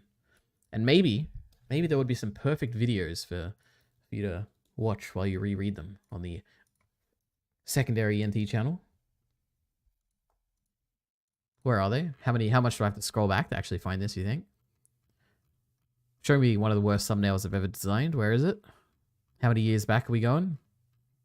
Here it is. Actually, it's not that bad, but it is pretty bad. The Great Attack on Titan Reread, Episode 1, Introductory Arcs, Chapters 1 to 18, Part 2 of 2. It's not even the first one. Oh my god. How far back was the first one? Can't be that far back. Oh, here. When was this? June of 2022. Oh my god, let's hear the introduction. Welcome everybody to the first... Oh my god, it's Kyle's old mic. Crazy. He's come so far, many-part series we're calling The Great Attack on Titan Reread. I'm here with some friends as we are going to reread Attack on Titan, as promised in my recent Attack on Titan main channel video, where I said I can't make these ending videos until I do a proper reread of the series. And of course, through the course of this reread, it'll give me, and potentially some of the people also on the call here, a lot of video ideas for the future. So this is exciting for everybody. You should read along with us. I'd like to encourage, for those who are reading along with us, or even those who are super familiar with the material, to actually comment on this video and tell us what you thought going back to these chapters, if you are following along with us, or just little things we missed, or all that type of shit. It'd be fun if this was a collaborative project, not just with the three of us, but with chat as well. The proverbial chat, the YouTube chat. With that being said, we're going to get in here, and to do that I have to introduce who I'm here with. So first we'll go to Mr. Elite Ari. Yes, hello. I am Elite Ari, and I've recently started making YouTube videos like a few months ago, and most of them, or at least the good ones in my opinion, are on Attack on Titan. And I am looking forward to rereading. There you go, guys. That's me. That's me talking about my Attack on Titan videos. If I gave you an introduction these days, I'd be like, oh, I make YouTube videos. All my successful ones happen to be Mushoku Tensei, so apparently that's what I am now, but it is what it is. Anyway. There is a video that talks about its flaws. I think I assume is the one you just sent. Oh boy. There is nothing good about Attack on Titan's ending. I'm sure this is a great video, alright, but I don't know. I had to numb my brain when they took a couple episodes to focus on the octopus guy running around. Oh my god, that stuff was so good. I love it. Oh my god. Remember when he was like planning to like suffocate that guy in the elevator? And then like he just didn't realize that he could like shoot through it. Crazy. It was like one of the greatest plot twists in all of fiction. Oh my god. The reason is because the Mushoku Tensei community is insanely content starved. Probably true. Yeah, I get you, Saturnius. As a Rudy fan, I was very disappointed by Izayama's treatment of Zackley. Miller's making a joke. I don't know whose expense is. I don't know what is making fun of, which fandom here. But yeah. Miller, let's not get into a Mushoku Tensei debate right now, alright? I don't want any spoilers here. But let's see, there's nothing good about Attack on Titan's ending. Let me think. What is something that people could universally agree is good? What about the quality of the art? Surely it's like at least as good as the stuff that you like about Attack on Titan. It's probably at least as good as your favorite chapters in terms of quality of art, right? What else? Is there anything that could be universally liked?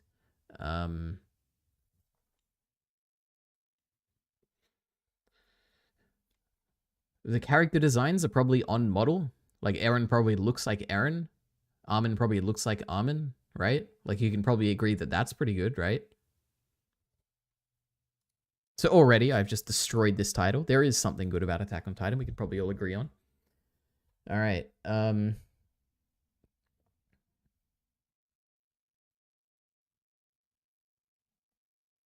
Miller the Killer, is that the guy who was killed by eating his own shit? I don't know. Yeah. Look, man, I won't take any nonsense at Mushoku Tensei. The thing that made me love anime again. Oh my god. Don't worry, Miller hasn't even seen it, okay? His opinions are meaningless here. I guess his opinions have as much weight as my One Piece opinions have, so... yeah. Actually, mine have, like... my One Piece opinions are way higher, because I've seen the live action, which is an adaptation of One Piece. I've seen 2 movies of One Piece, and I've read 2 chapters of One Piece. So my opinions on One Piece are, like, way more grounded and based in something than Miller's Mushoku Tensei takes are at all. So, yeah. I'm just trying to trigger Miller here, right? Anyway.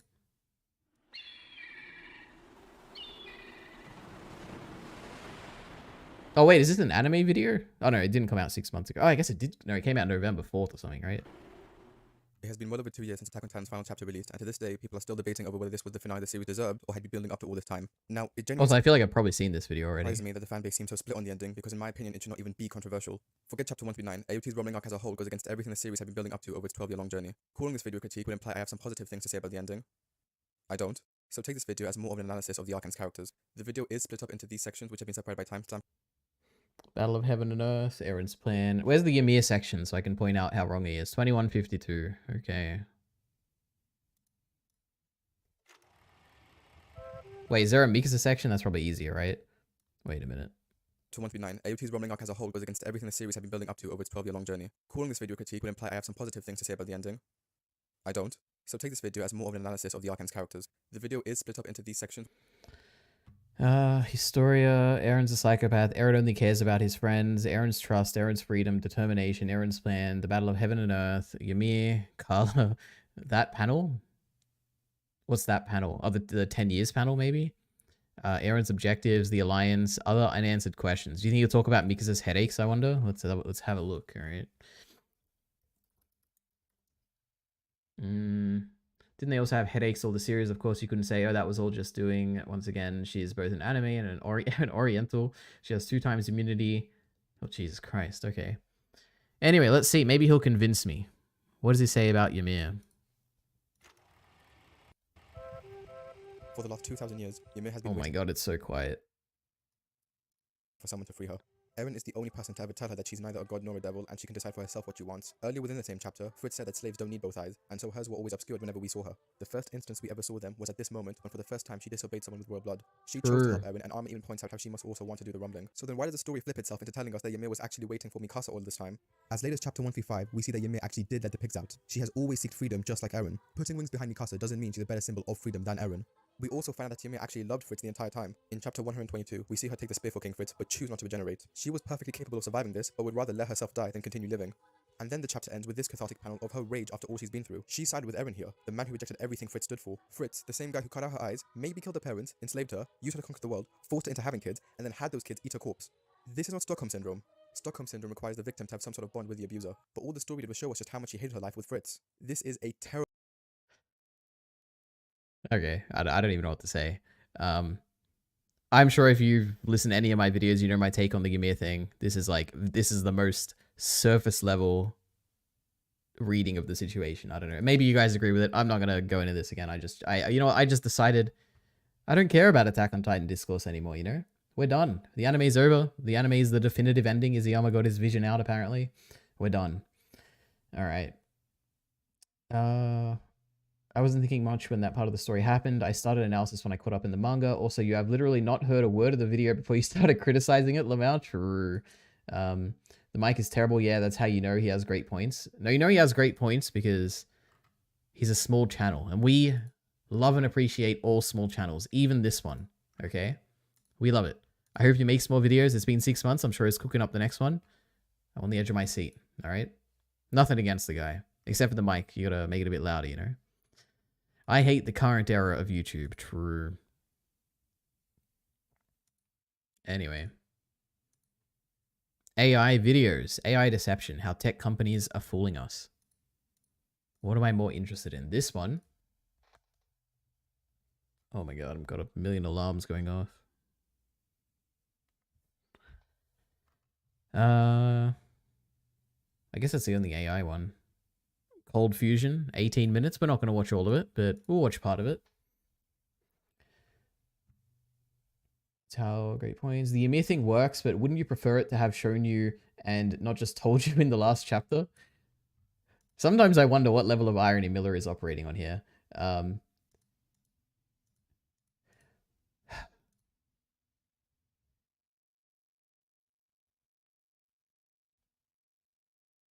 You know what I would have preferred, Miller? I would have preferred if the final chapter of Attack on Titan was perfect. I would have preferred that. You know? True. Do you agree with me, Miller? Do you think would you have preferred if the final chapter was perfect? It's brought to you by Aura. Hi, welcome to another episode of Cold Fusion. In 1770, Hungarian author and inventor Wolfgang von Kempelen built and unveiled a self-operating chess-playing machine called the Mechanical Turk. In demonstrations around Europe, his chess-playing invention won most of its games against actual human chess players. And it's even oh my god, and then it was revealed that there was actually a guy under the table and he was using magnets or something to move the chess pieces? that it went on to Crazy. beat players like Napoleon and Benjamin Franklin. Naturally, the invention was extremely popular, a marvel of its day. However, it was actually just some guy under the table secretly operating the machine. Crazy. In other words, it was a hoax. Some 250 years later, in 2016, Amazon pulled Oh no, is this about the Amazon store thing? Wait a minute. Their checkout system called Just Walk Out allowed customers to... So as far, my understanding of this is that there was an article that came out saying that, oh my god, actually this store... Okay, wait. For a bit more context here, Amazon had like some... I think it was like a grocery store or something. There's like a Linus Tech Tips video I saw about it, which is where you go, you pick up the items, you walk out of the store, you don't have to talk to anyone. It just uses like vision or whatever to actually see what you're buying and it charges you automatically based on it or something. Linus Tech Tips, Amazon store. So that's like the context here, which I'm sure this video will talk about. So watch this, I guess, if you want more about it. But it's like a store you can go in, buy stuff, and you just walk out, basically. Now, the context is that I think an article came out where it was revealed that actually the AI who was... there wasn't actually AI that was doing this, and it was actually a bunch of like people that they outsourced to kind of manage the AI and decide how much they're going to charge people or something. At least that's what I saw about it on Reddit. Amazon store AI humans or something. I wonder if I'll find it. Amazon's AI-powered cashier-free shops use lots of humans. Now, I looked a little bit more into it. In fairness, I haven't done a very deep dive, but I think I read like an article or two on it. And in reality, it wasn't like they just like took photos and got humans to look at what was in the photos. As far as I understand, they used Amazon Mechanical Turk, which is like a place where you get like a bunch of people, outsource basically a task and get them to do it for like a few cents for each like task that they do. And they got those people to label images for a training set that they could actually train the AI on. So that the AI could do stuff on its own, but it was trained using human data, which is what all AI these days and in the past have done. Like, it's all they do. At least the majority, I guess not all, but like almost every all AI is like trained on a training set. That's my understanding. Now I wonder if this video will, I guess, give it the proper context or will maybe even correct me because I could be wrong about what I'm saying, but let's have a look. Anyway. Simply grab items from the store and leave. Under this system, customers didn't have to manually scan their items at the checkout. The transactions and logistics were automatically taken care of behind the scenes by AI. An elegant combination of computer vision, sensor fusion, and deep learning. Or was it? Just like the Mechanical Turk, all was not as it seemed. Amazon's so-called AI technology was actually powered by 1,000 people in India watching and labeling videos to ensure accurate checkouts. Now, humans labeling data is often how AI models are first trained, and that's fine, but the point is, the advertising was misleading. Wait, what was it? The AI is obviously trained on something, right? Like, what did you think? The AI just magically learned how to, like, figure out what to charge people? I don't... By 2022, these 1,000 people were still manually reviewing 70% of transactions. Oh, okay. Look at this. We got some context here. Okay. Oh. In 20 Amazon Go stores, 40 Amazon Fresh grocery stores, and 2 Whole Food stores. All right. See? Look at that. I've completely changed my mind. Fantastic. Let's have a look. Oh, Jesus Christ. Surely these are in order, right? Surely. Amazon, Big Bet. Oh, Jesus Christ. Well, you know what? I guess we're opening all of these. Okay, we're going to find the one he's referencing.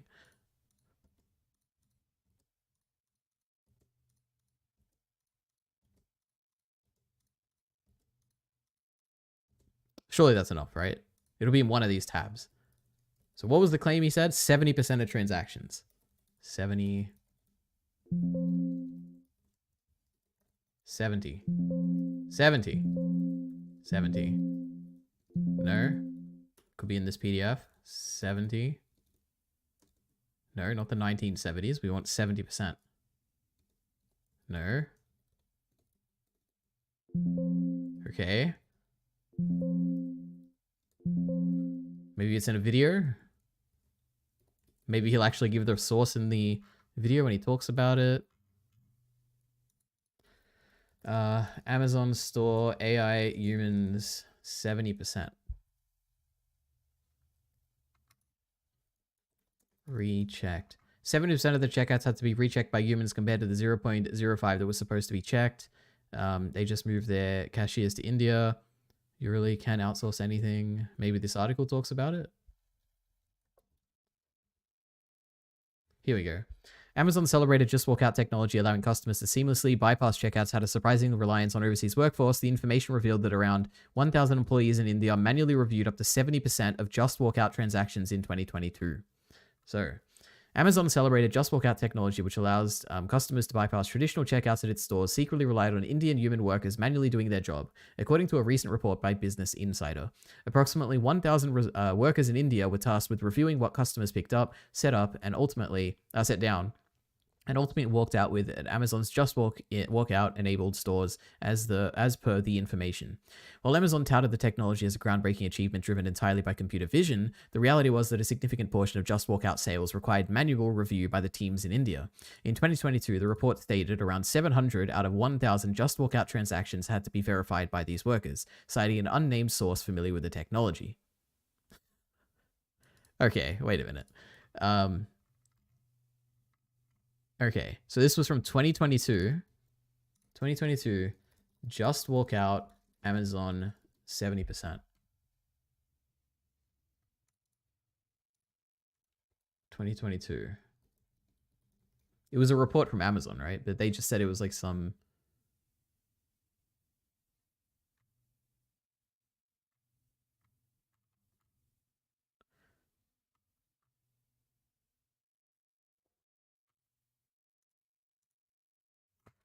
What did they cite here? The Business Insider?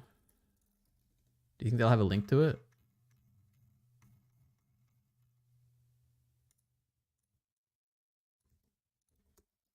Just Walk Out. What date was this? 4th of April. 3rd of April. Oh, 700.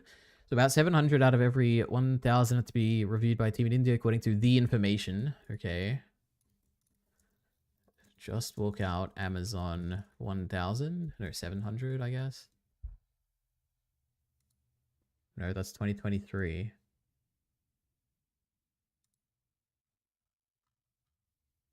Jesus Christ, what is this website? I have to sign in to get rid of this? Oh, I can't even read it without being signed in. Amazon's Just Walk Out system was supposed to be... Is this 2022? No, it's 2023.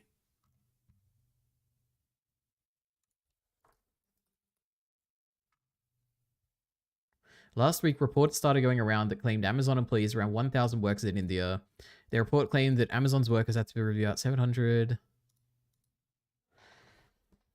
Oh my god. Okay, wait a minute. Oh, look, they have a link. The information reported on Tuesday. Why is this give me a warning here? So what is this article? Okay, wait a minute.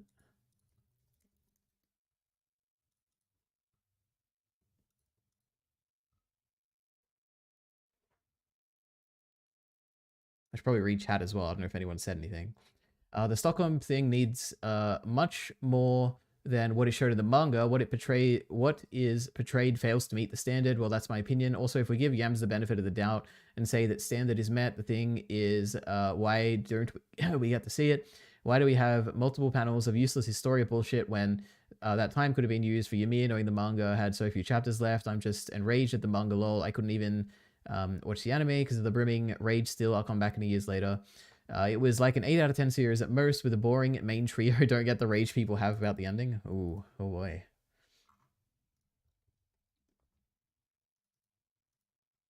We're not giving up, right? I'm reading this article, all right? I'm finding a way.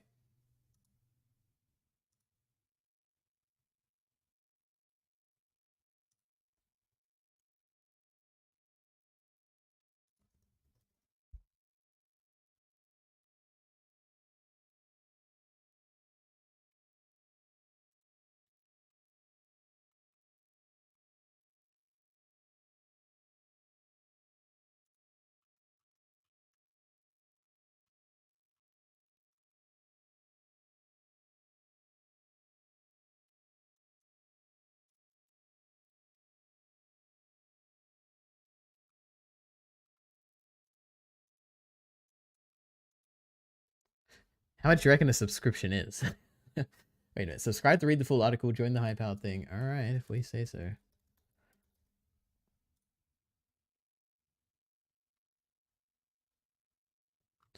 Jesus Christ. $33 US a month?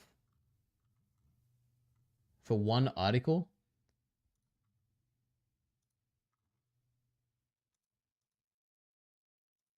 And I don't even know if it's a good article. Oh my god.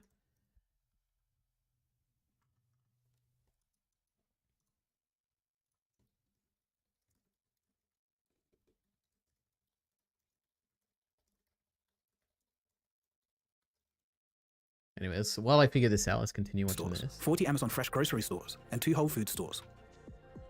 Although some saw it as dystopian, Amazon promoted their Just Walk Out technology as a utopian magical solution powered by AI. And herein lies the problem. Companies often leave out critical information in the fine print. It wasn't until 2023 that Amazon mentioned the use of the 1,000 people in India. And it gets worse. According to a report... I was not listening to any of that. I'm just completely distracted here.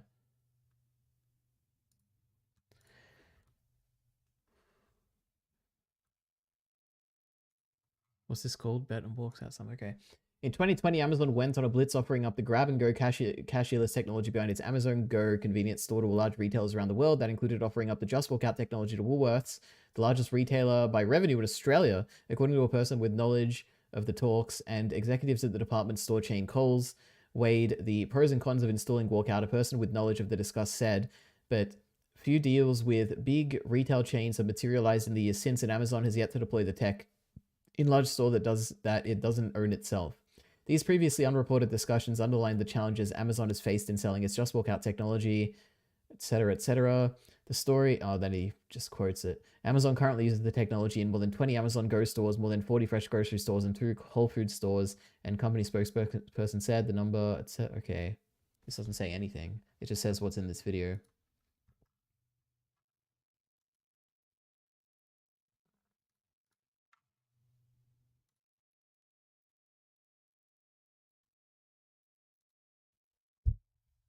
Well, looks like we can't find out.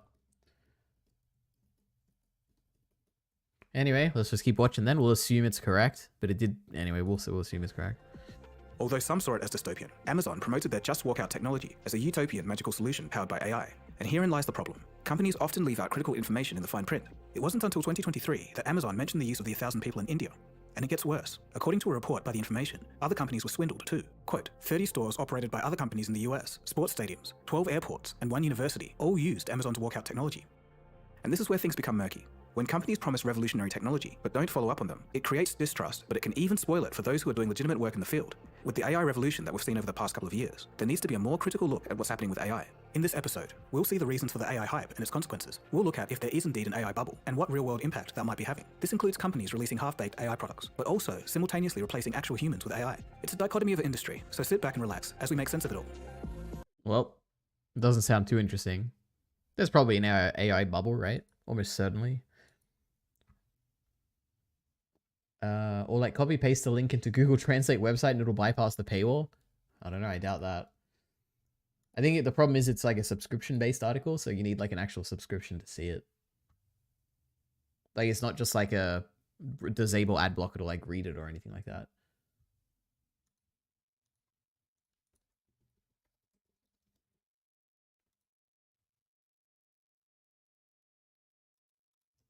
It doesn't even let me translate it. Why is free run taking so long? Is it bad? I would not dare comment on stuff I haven't talked about in my digest yet, Miller. But I don't know. What do you think? Do you think it's bad? Do you think I think it's bad?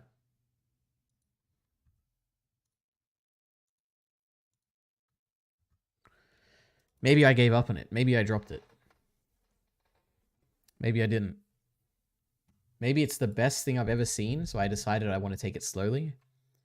Maybe it's really boring and I dread watching another episode.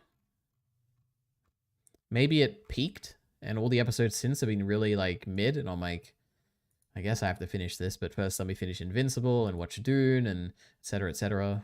Or maybe it's really good and I've just been lazy.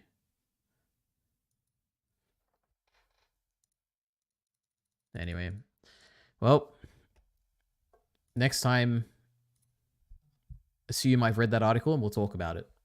Because I'm very interested. Because initially the article I read didn't mention any of that, so I just want to get some clarification, you know? How A24 replaced artists with AI in the movie posters. We got to remember this guy, right? Paper and Light. When he gets big, we got to remember that we watched a video of his when he only had less than 2K subs, all right? But I guess that's that. Never watched it, just curious. I mean, it's what, the #1 anime on my anime list. So it's probably just as good as like Full Metal Alchemist Brotherhood, right? Surely, at least in the mainstream. Okay. Anything else, guys? Should we scroll Twitter? On my account I've just never used. Why do I have 2 followers? Oh, I guess these are bots. I don't know. This is probably a bot. Follow Waleed Ari2. I just use his account while streaming. True. Oh my god, JJK. Oh my god, I don't know what that is. Oh my god, it's Tsukuyomi. Oh, when does this come out? Is this like today? Miller, you'd know if you're still here, Miller. You know this, right? When does it come out? Let me know. Oh my god, Netflix. Why is this? I'm not going to click that. I don't want to get banned. Shabes' new video from 2 hours ago that I'll have to watch after this. Canepa. This is the chess lady, right? If there's one thing I have learned from playing chess, it's that if you're a 2000 rated chess player and you're playing a higher rated opponent and you think, I have a juicy tactic. I'm gonna sack my knight, maybe for 2 pawns, maybe just for 1. And you think, surely I have a winning tactic. Surely there's a checkmate at the end. Well, guess what? 99% of the time, you don't. And it doesn't work. Just don't sack your knight. If there's one thing I have learned from... All right, we'll keep this in mind when we get back to chess on these streams. And by the way, I think I'm what, a rank... I got like an ELO score or whatever of 300, you know, so I'm getting there, almost 2,000. We have ProZD. Yeah, that's him. Just read the caption of the photo. Remember to drizzle the gravy before you smash the burger, lads? Yum. This makes me hungry. Oh my gosh. MHA is out in about 3 days. Okay, I'm very excited. You know, the fight that happens at the beginning of this season, assuming they don't just arrange things out of order again and ruin the anime, is one of my favorite fights, so I'm really excited to see it. I hope they get Yutaka Nakamura on it, you know, give me that good Sakuga. I'll be excited. And I haven't seen any trailers on it, so it could be anything, you know? because they haven't been dubbed yet. And also, I guess the problem is the dub probably won't come out in 3 days, right? That'll probably be like 3 weeks from now. Will you catch up on the manga soon? It probably has around 10 chapters left. I probably should. The only issue is, like, what if there's actually not 10 chapters left and it goes for another, like, 2 years, you know? But yeah, I should watch that. I should read that. It's been a while. There's probably, like, a lot of chapters I haven't seen yet. Read MHA manga.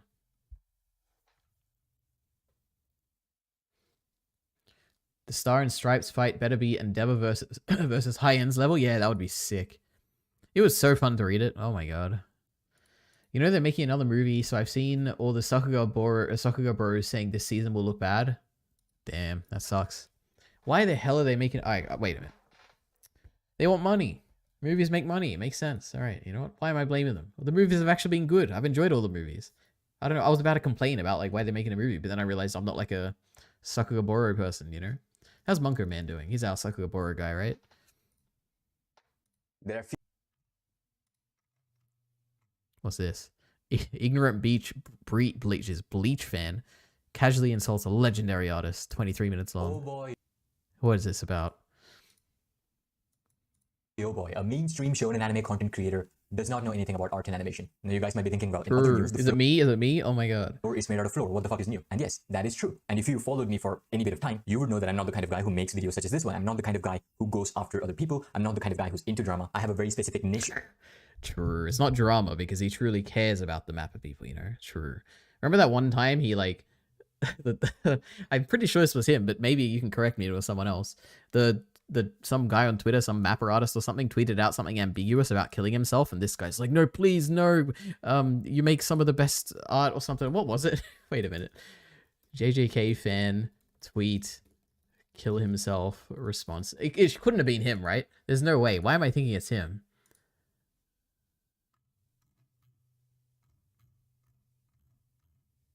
Where is it? That's like a spoiler, I'm guessing.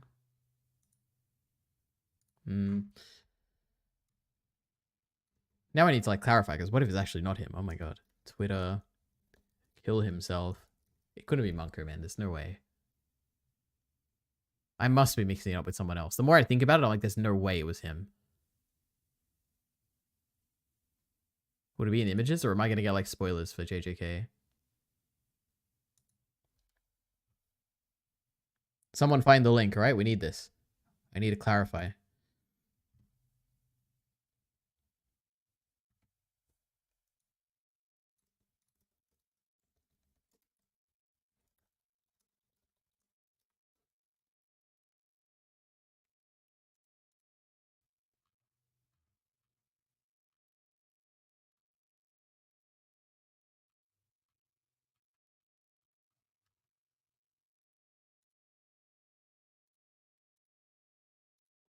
Oh my god, so many things I just can't find today. Crazy. Who is it? Yuji. Itadori Yuji? Surely there was like more than one Reddit thread about this. Am I crazy? Oh boy. I need to clear Monker Man's name here. Where is this? Where's my mapper research document?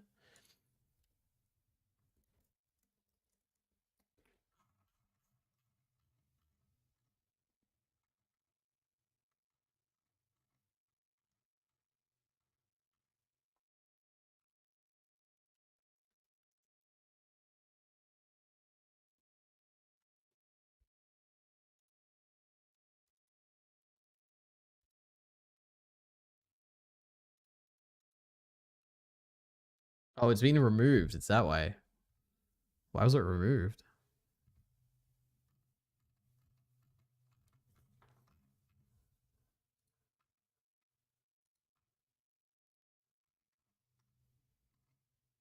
Oh, it is. That Monker Man tweet is insanely tone deaf. Any tubers need to learn how to interact with real human beings. What was it? It was so funny, whatever it was. God. We're never going to find it now. It's gone. It's gone. It's lost the time because this Reddit post is gone. Munker Man tweet, Reddit. I didn't know he was so famous.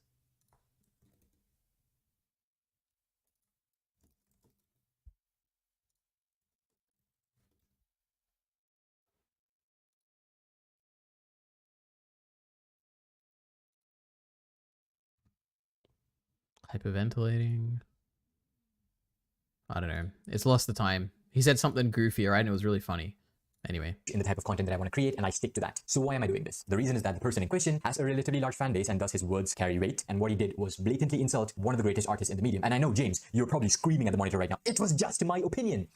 I will get to that. Trust me, I will. There's no shortage of people spreading misinformation or hate. I like this guy's videos, alright? Hatred in the anime community. And the last thing that you should be doing is insulting the very same artists who shed blood, sweat, and tears to put what you love on screen. This is great. I gotta get Kyle to just react to this video. He'd love this. Oh my gosh.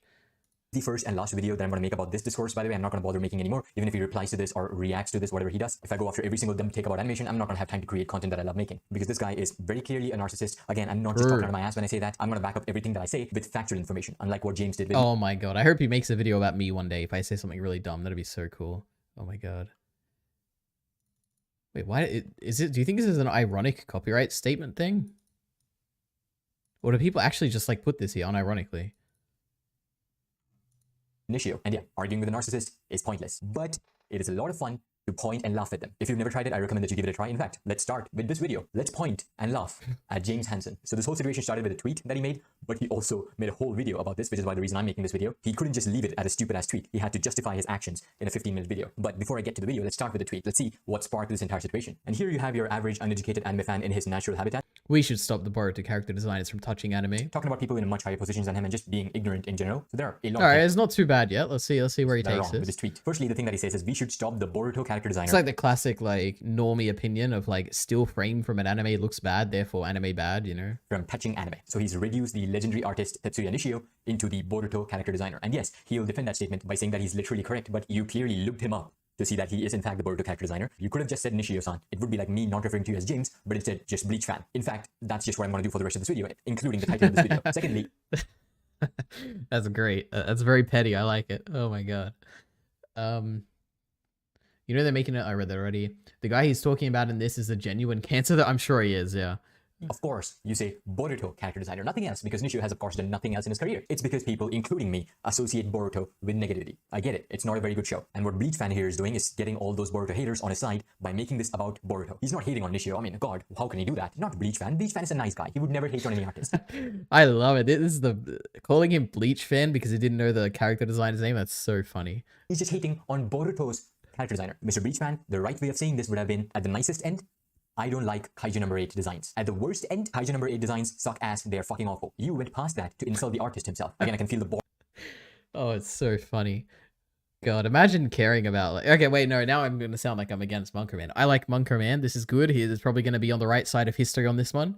But God, you all know my take on respecting artists or whatever. You know, I love their work, but I don't think because they made something good that they're worthy of respect for like all of eternity or whatever. But what army of it's just his opinion crawling up behind my back, and I promise you I will get to that eventually. What Mr. Bleachman also does here is use an in-between frame of a character, which I guess is somehow supposed to prove that Nishio is a bad character designer. Now obviously that's stupid. Nishio had nothing to do with that one in-between frame. Nishio-san is the character designer, not the in-betweener. They are different things. And of course I'm not the only one in that thread to correct him. In fact, I'm one of the only ones who did not correct him. I just said this, which I know is not. We should have stopped your dad from touching your mom. Oh my god. To say to someone, but I really don't care. It's just how I was raised. I have an overwhelming sense of justice. If I see someone being a piece of shit, I'm a piece of shit to them as well. But others actually did correct them. And in here, in between frames from Bleach. So by Bleach fans' own logic, the character designs for Bleach is terrible. In fact, no, what am I saying? He wouldn't even stop at that. No, he would say that Masashi Kodo, or the key animator for Naruto's episode 36, should never work on anime again. But he has a really good point. I'm not basing a in-between lol, which...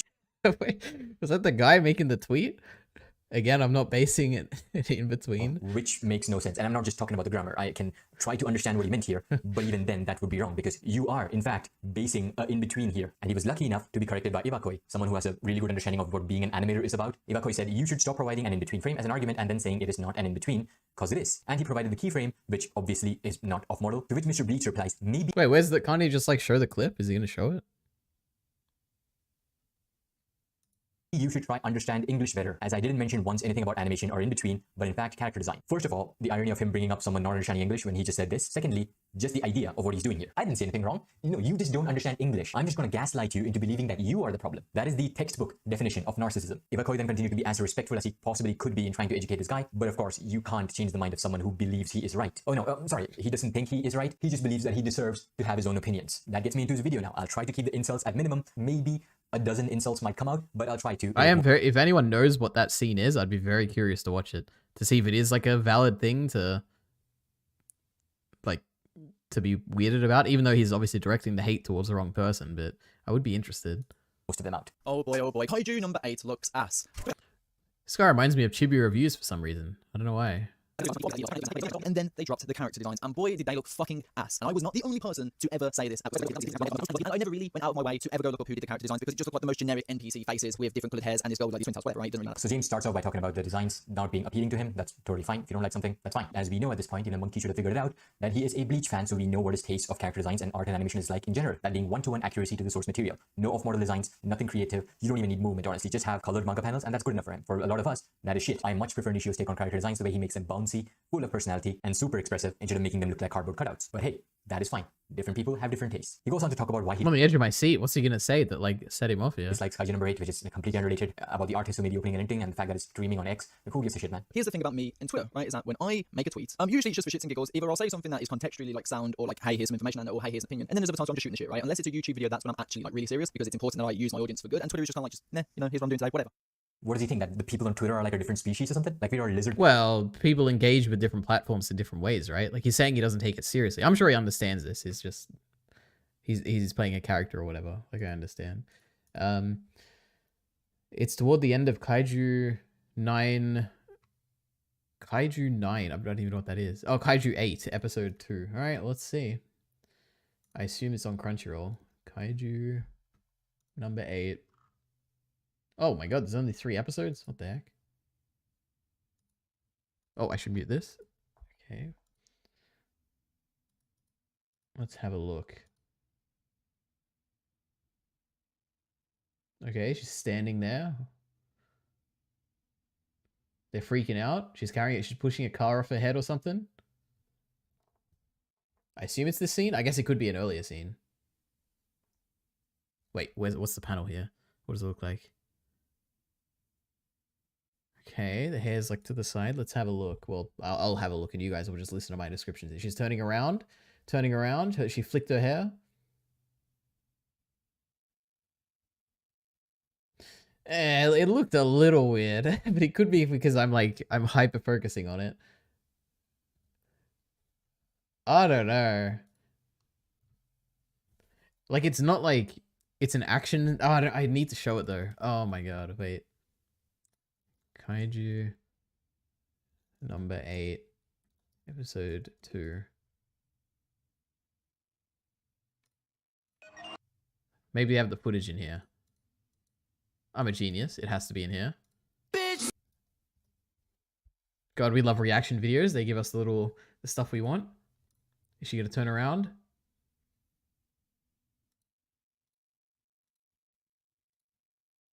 No? Wait, did they cut it out? I sure hope not. No, she's already turned around at this point.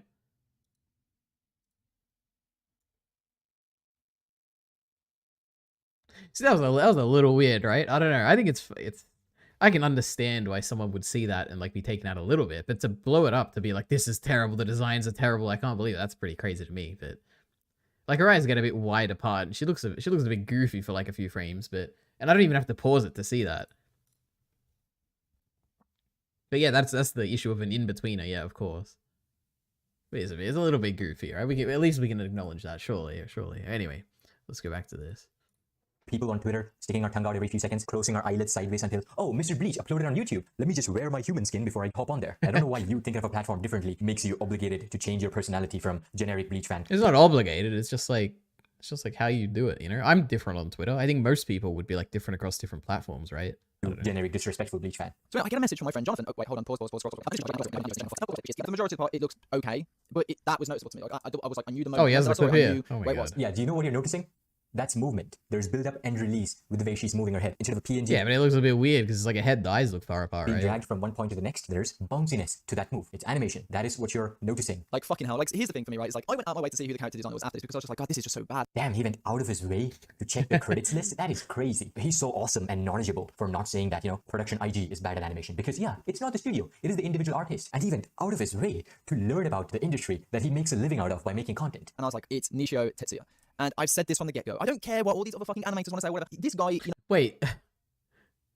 He looked up, he looked up the character designer?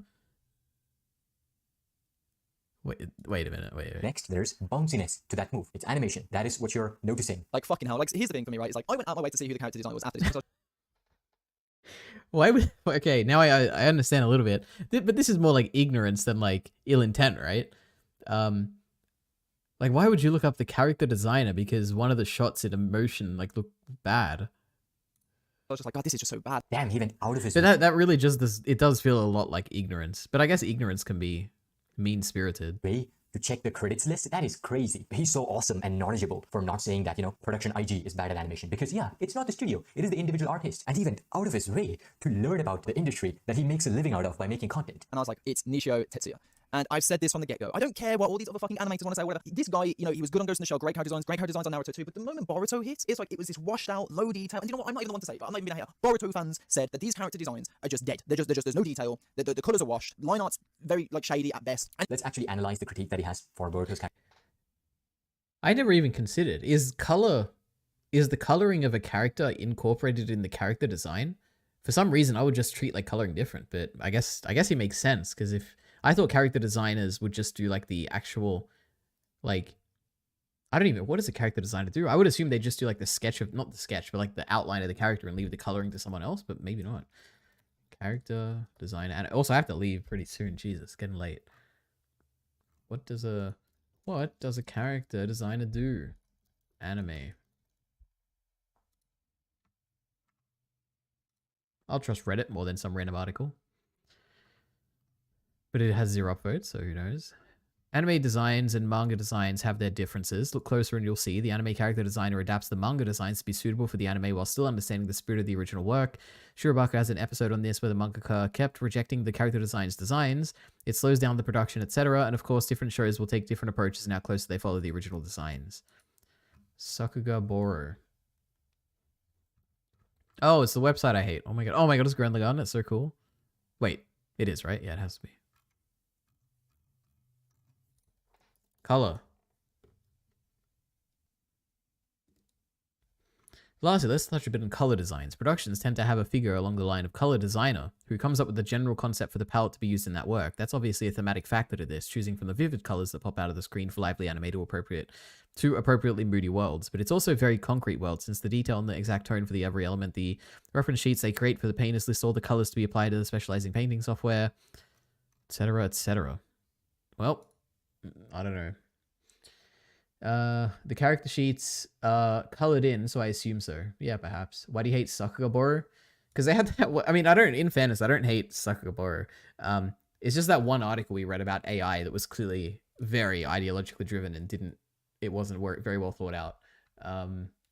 Was it this one?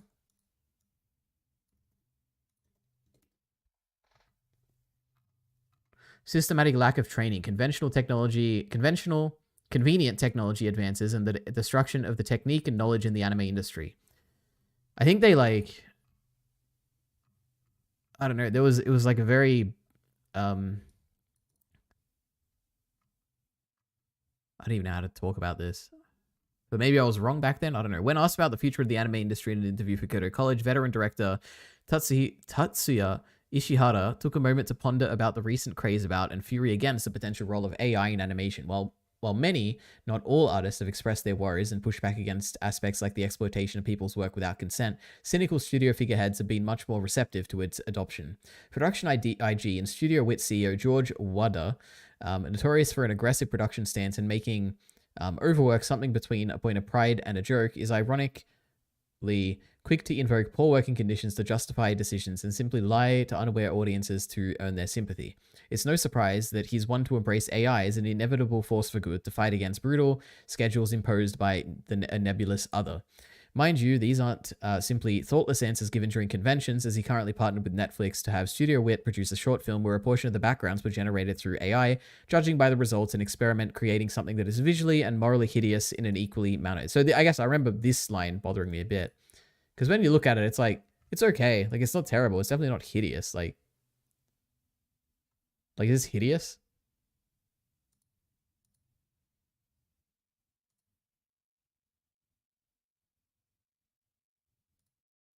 Like, it looks fine to me. Like, if I didn't know they were AI, I'd be like, oh yeah, it looks pretty good, you know?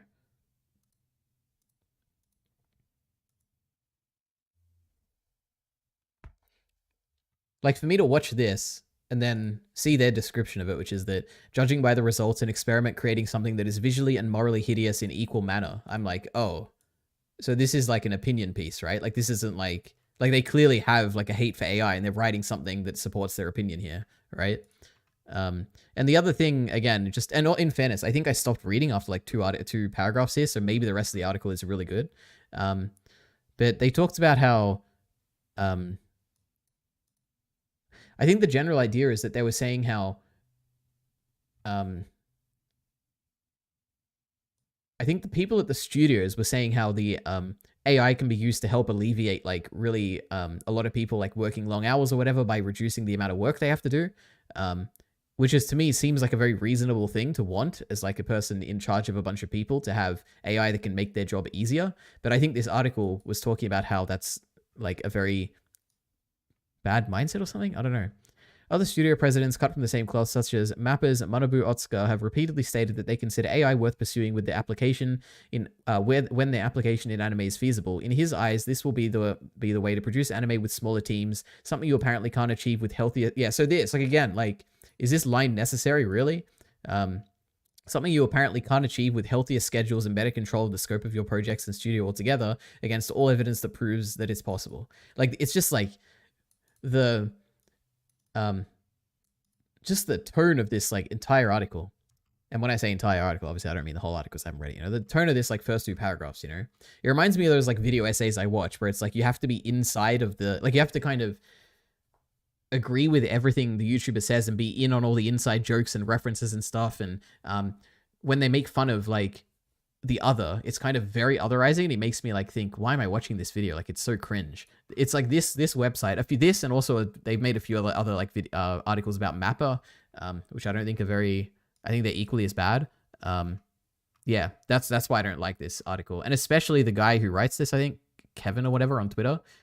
He has a lot of, I would have to, like, in fairness, I'm not going to say they're all bad or whatever. I've seen a lot of tweets that I disagree with him on, and is very inflammatory, I guess, with the way he words things on Twitter. But who knows? Maybe he's like this creator who has a different personality on Twitter and the Sucker blog. So we'll give him some charity there. But there you go, Miller. I hope that satisfies your answer or satisfies your curiosity. Character designs. First, low detail. Doesn't make much sense because all of Naruto's best animated episodes are ones where detail is an afterthought. Nishio's designs are always about peak expressiveness. It's about fluid movement. If it was fine with Naruto's designs, then Boruto's designs being low detail should not really be an issue either. The second and third points that you mentioned, what was that again? About colors or something? That's not even about the character design. That's about the composite. Oh my god, I'm a genius. I predicted this. Oh my god. Once again, completely unrelated. It's got nothing to do with the character designs. So yeah. True. Oh my god. Critiques, they're meaningless. Then Kaiju Way comes out with the character designs and everything makes sense because, like, I'm looking at the eyes and the eyes are very distinct and you can tell somewhat that it's niche, but he fell off. I'm sorry, but as an animation director, you know, key animation, all that sort of stuff is good, but as a character designer, ever since Boruto, to me, fell the fuck off. It's like, brother, where is your individuality? You're just a Kishimoto ripoff through and through. It's not for him. Jesus like, Christ. I don't know why, I don't know what happened, but to me, stop this from character. All right, I can see why Monker Man is so angry by this rant that he's going on. This ignorant, hateful rant where he's disrespecting a variety of people. I can understand now. And that's not me being a dick. You know, I'm not attacking the guy first and foremost. Well, I mean, you kind of are, but... Or sending people as well. I didn't even mention him by name. Mr. Bleach fan, let me school you on how opinions work. Just because you dislike something does not mean the person who made that should stop working. In my opinion, is not a free pass to say fucking anything. True. In fact, let me follow your logic. Let me try this. You should have never been born. I'm sorry, I'm not trying to be offensive or anything. It's just my opinion. I think that you should not have been. This is great. I'm sorry, but your father, he fell off. He had fallen off way back as well. He's a good husband. I'm sure he's amazing at sex as well. But you know what? If Monker Man lives up to his word and he doesn't make any more videos about this, I think this is a legendary video. This is great. This is a great way to handle someone that you don't like, that you think is like harmful or whatever. I think this is really interesting. But then the question will come, if he does make future videos about this and he like responds to something else or continues to make, I guess, drama videos like this, then I'll think a little bit less of him. I'll be like, oh, he kind of got the attention and now he's making more videos about it. But as a solo thing, I think this video is really good. But that's all we're going to watch of it for now, right? I get the gist of it. Monker Man, who knew that he was entertaining and had good comedy and stuff. All right. I guess that's that. Let me get my to-do list. What do I have to do? I have to read that Amazon walkout article by the... What was it? The information or something? I don't know. I'll find it. What else did I have to do? There was something else I had to do. I don't know. It'll come to me after I finish this stream. So thank you for coming.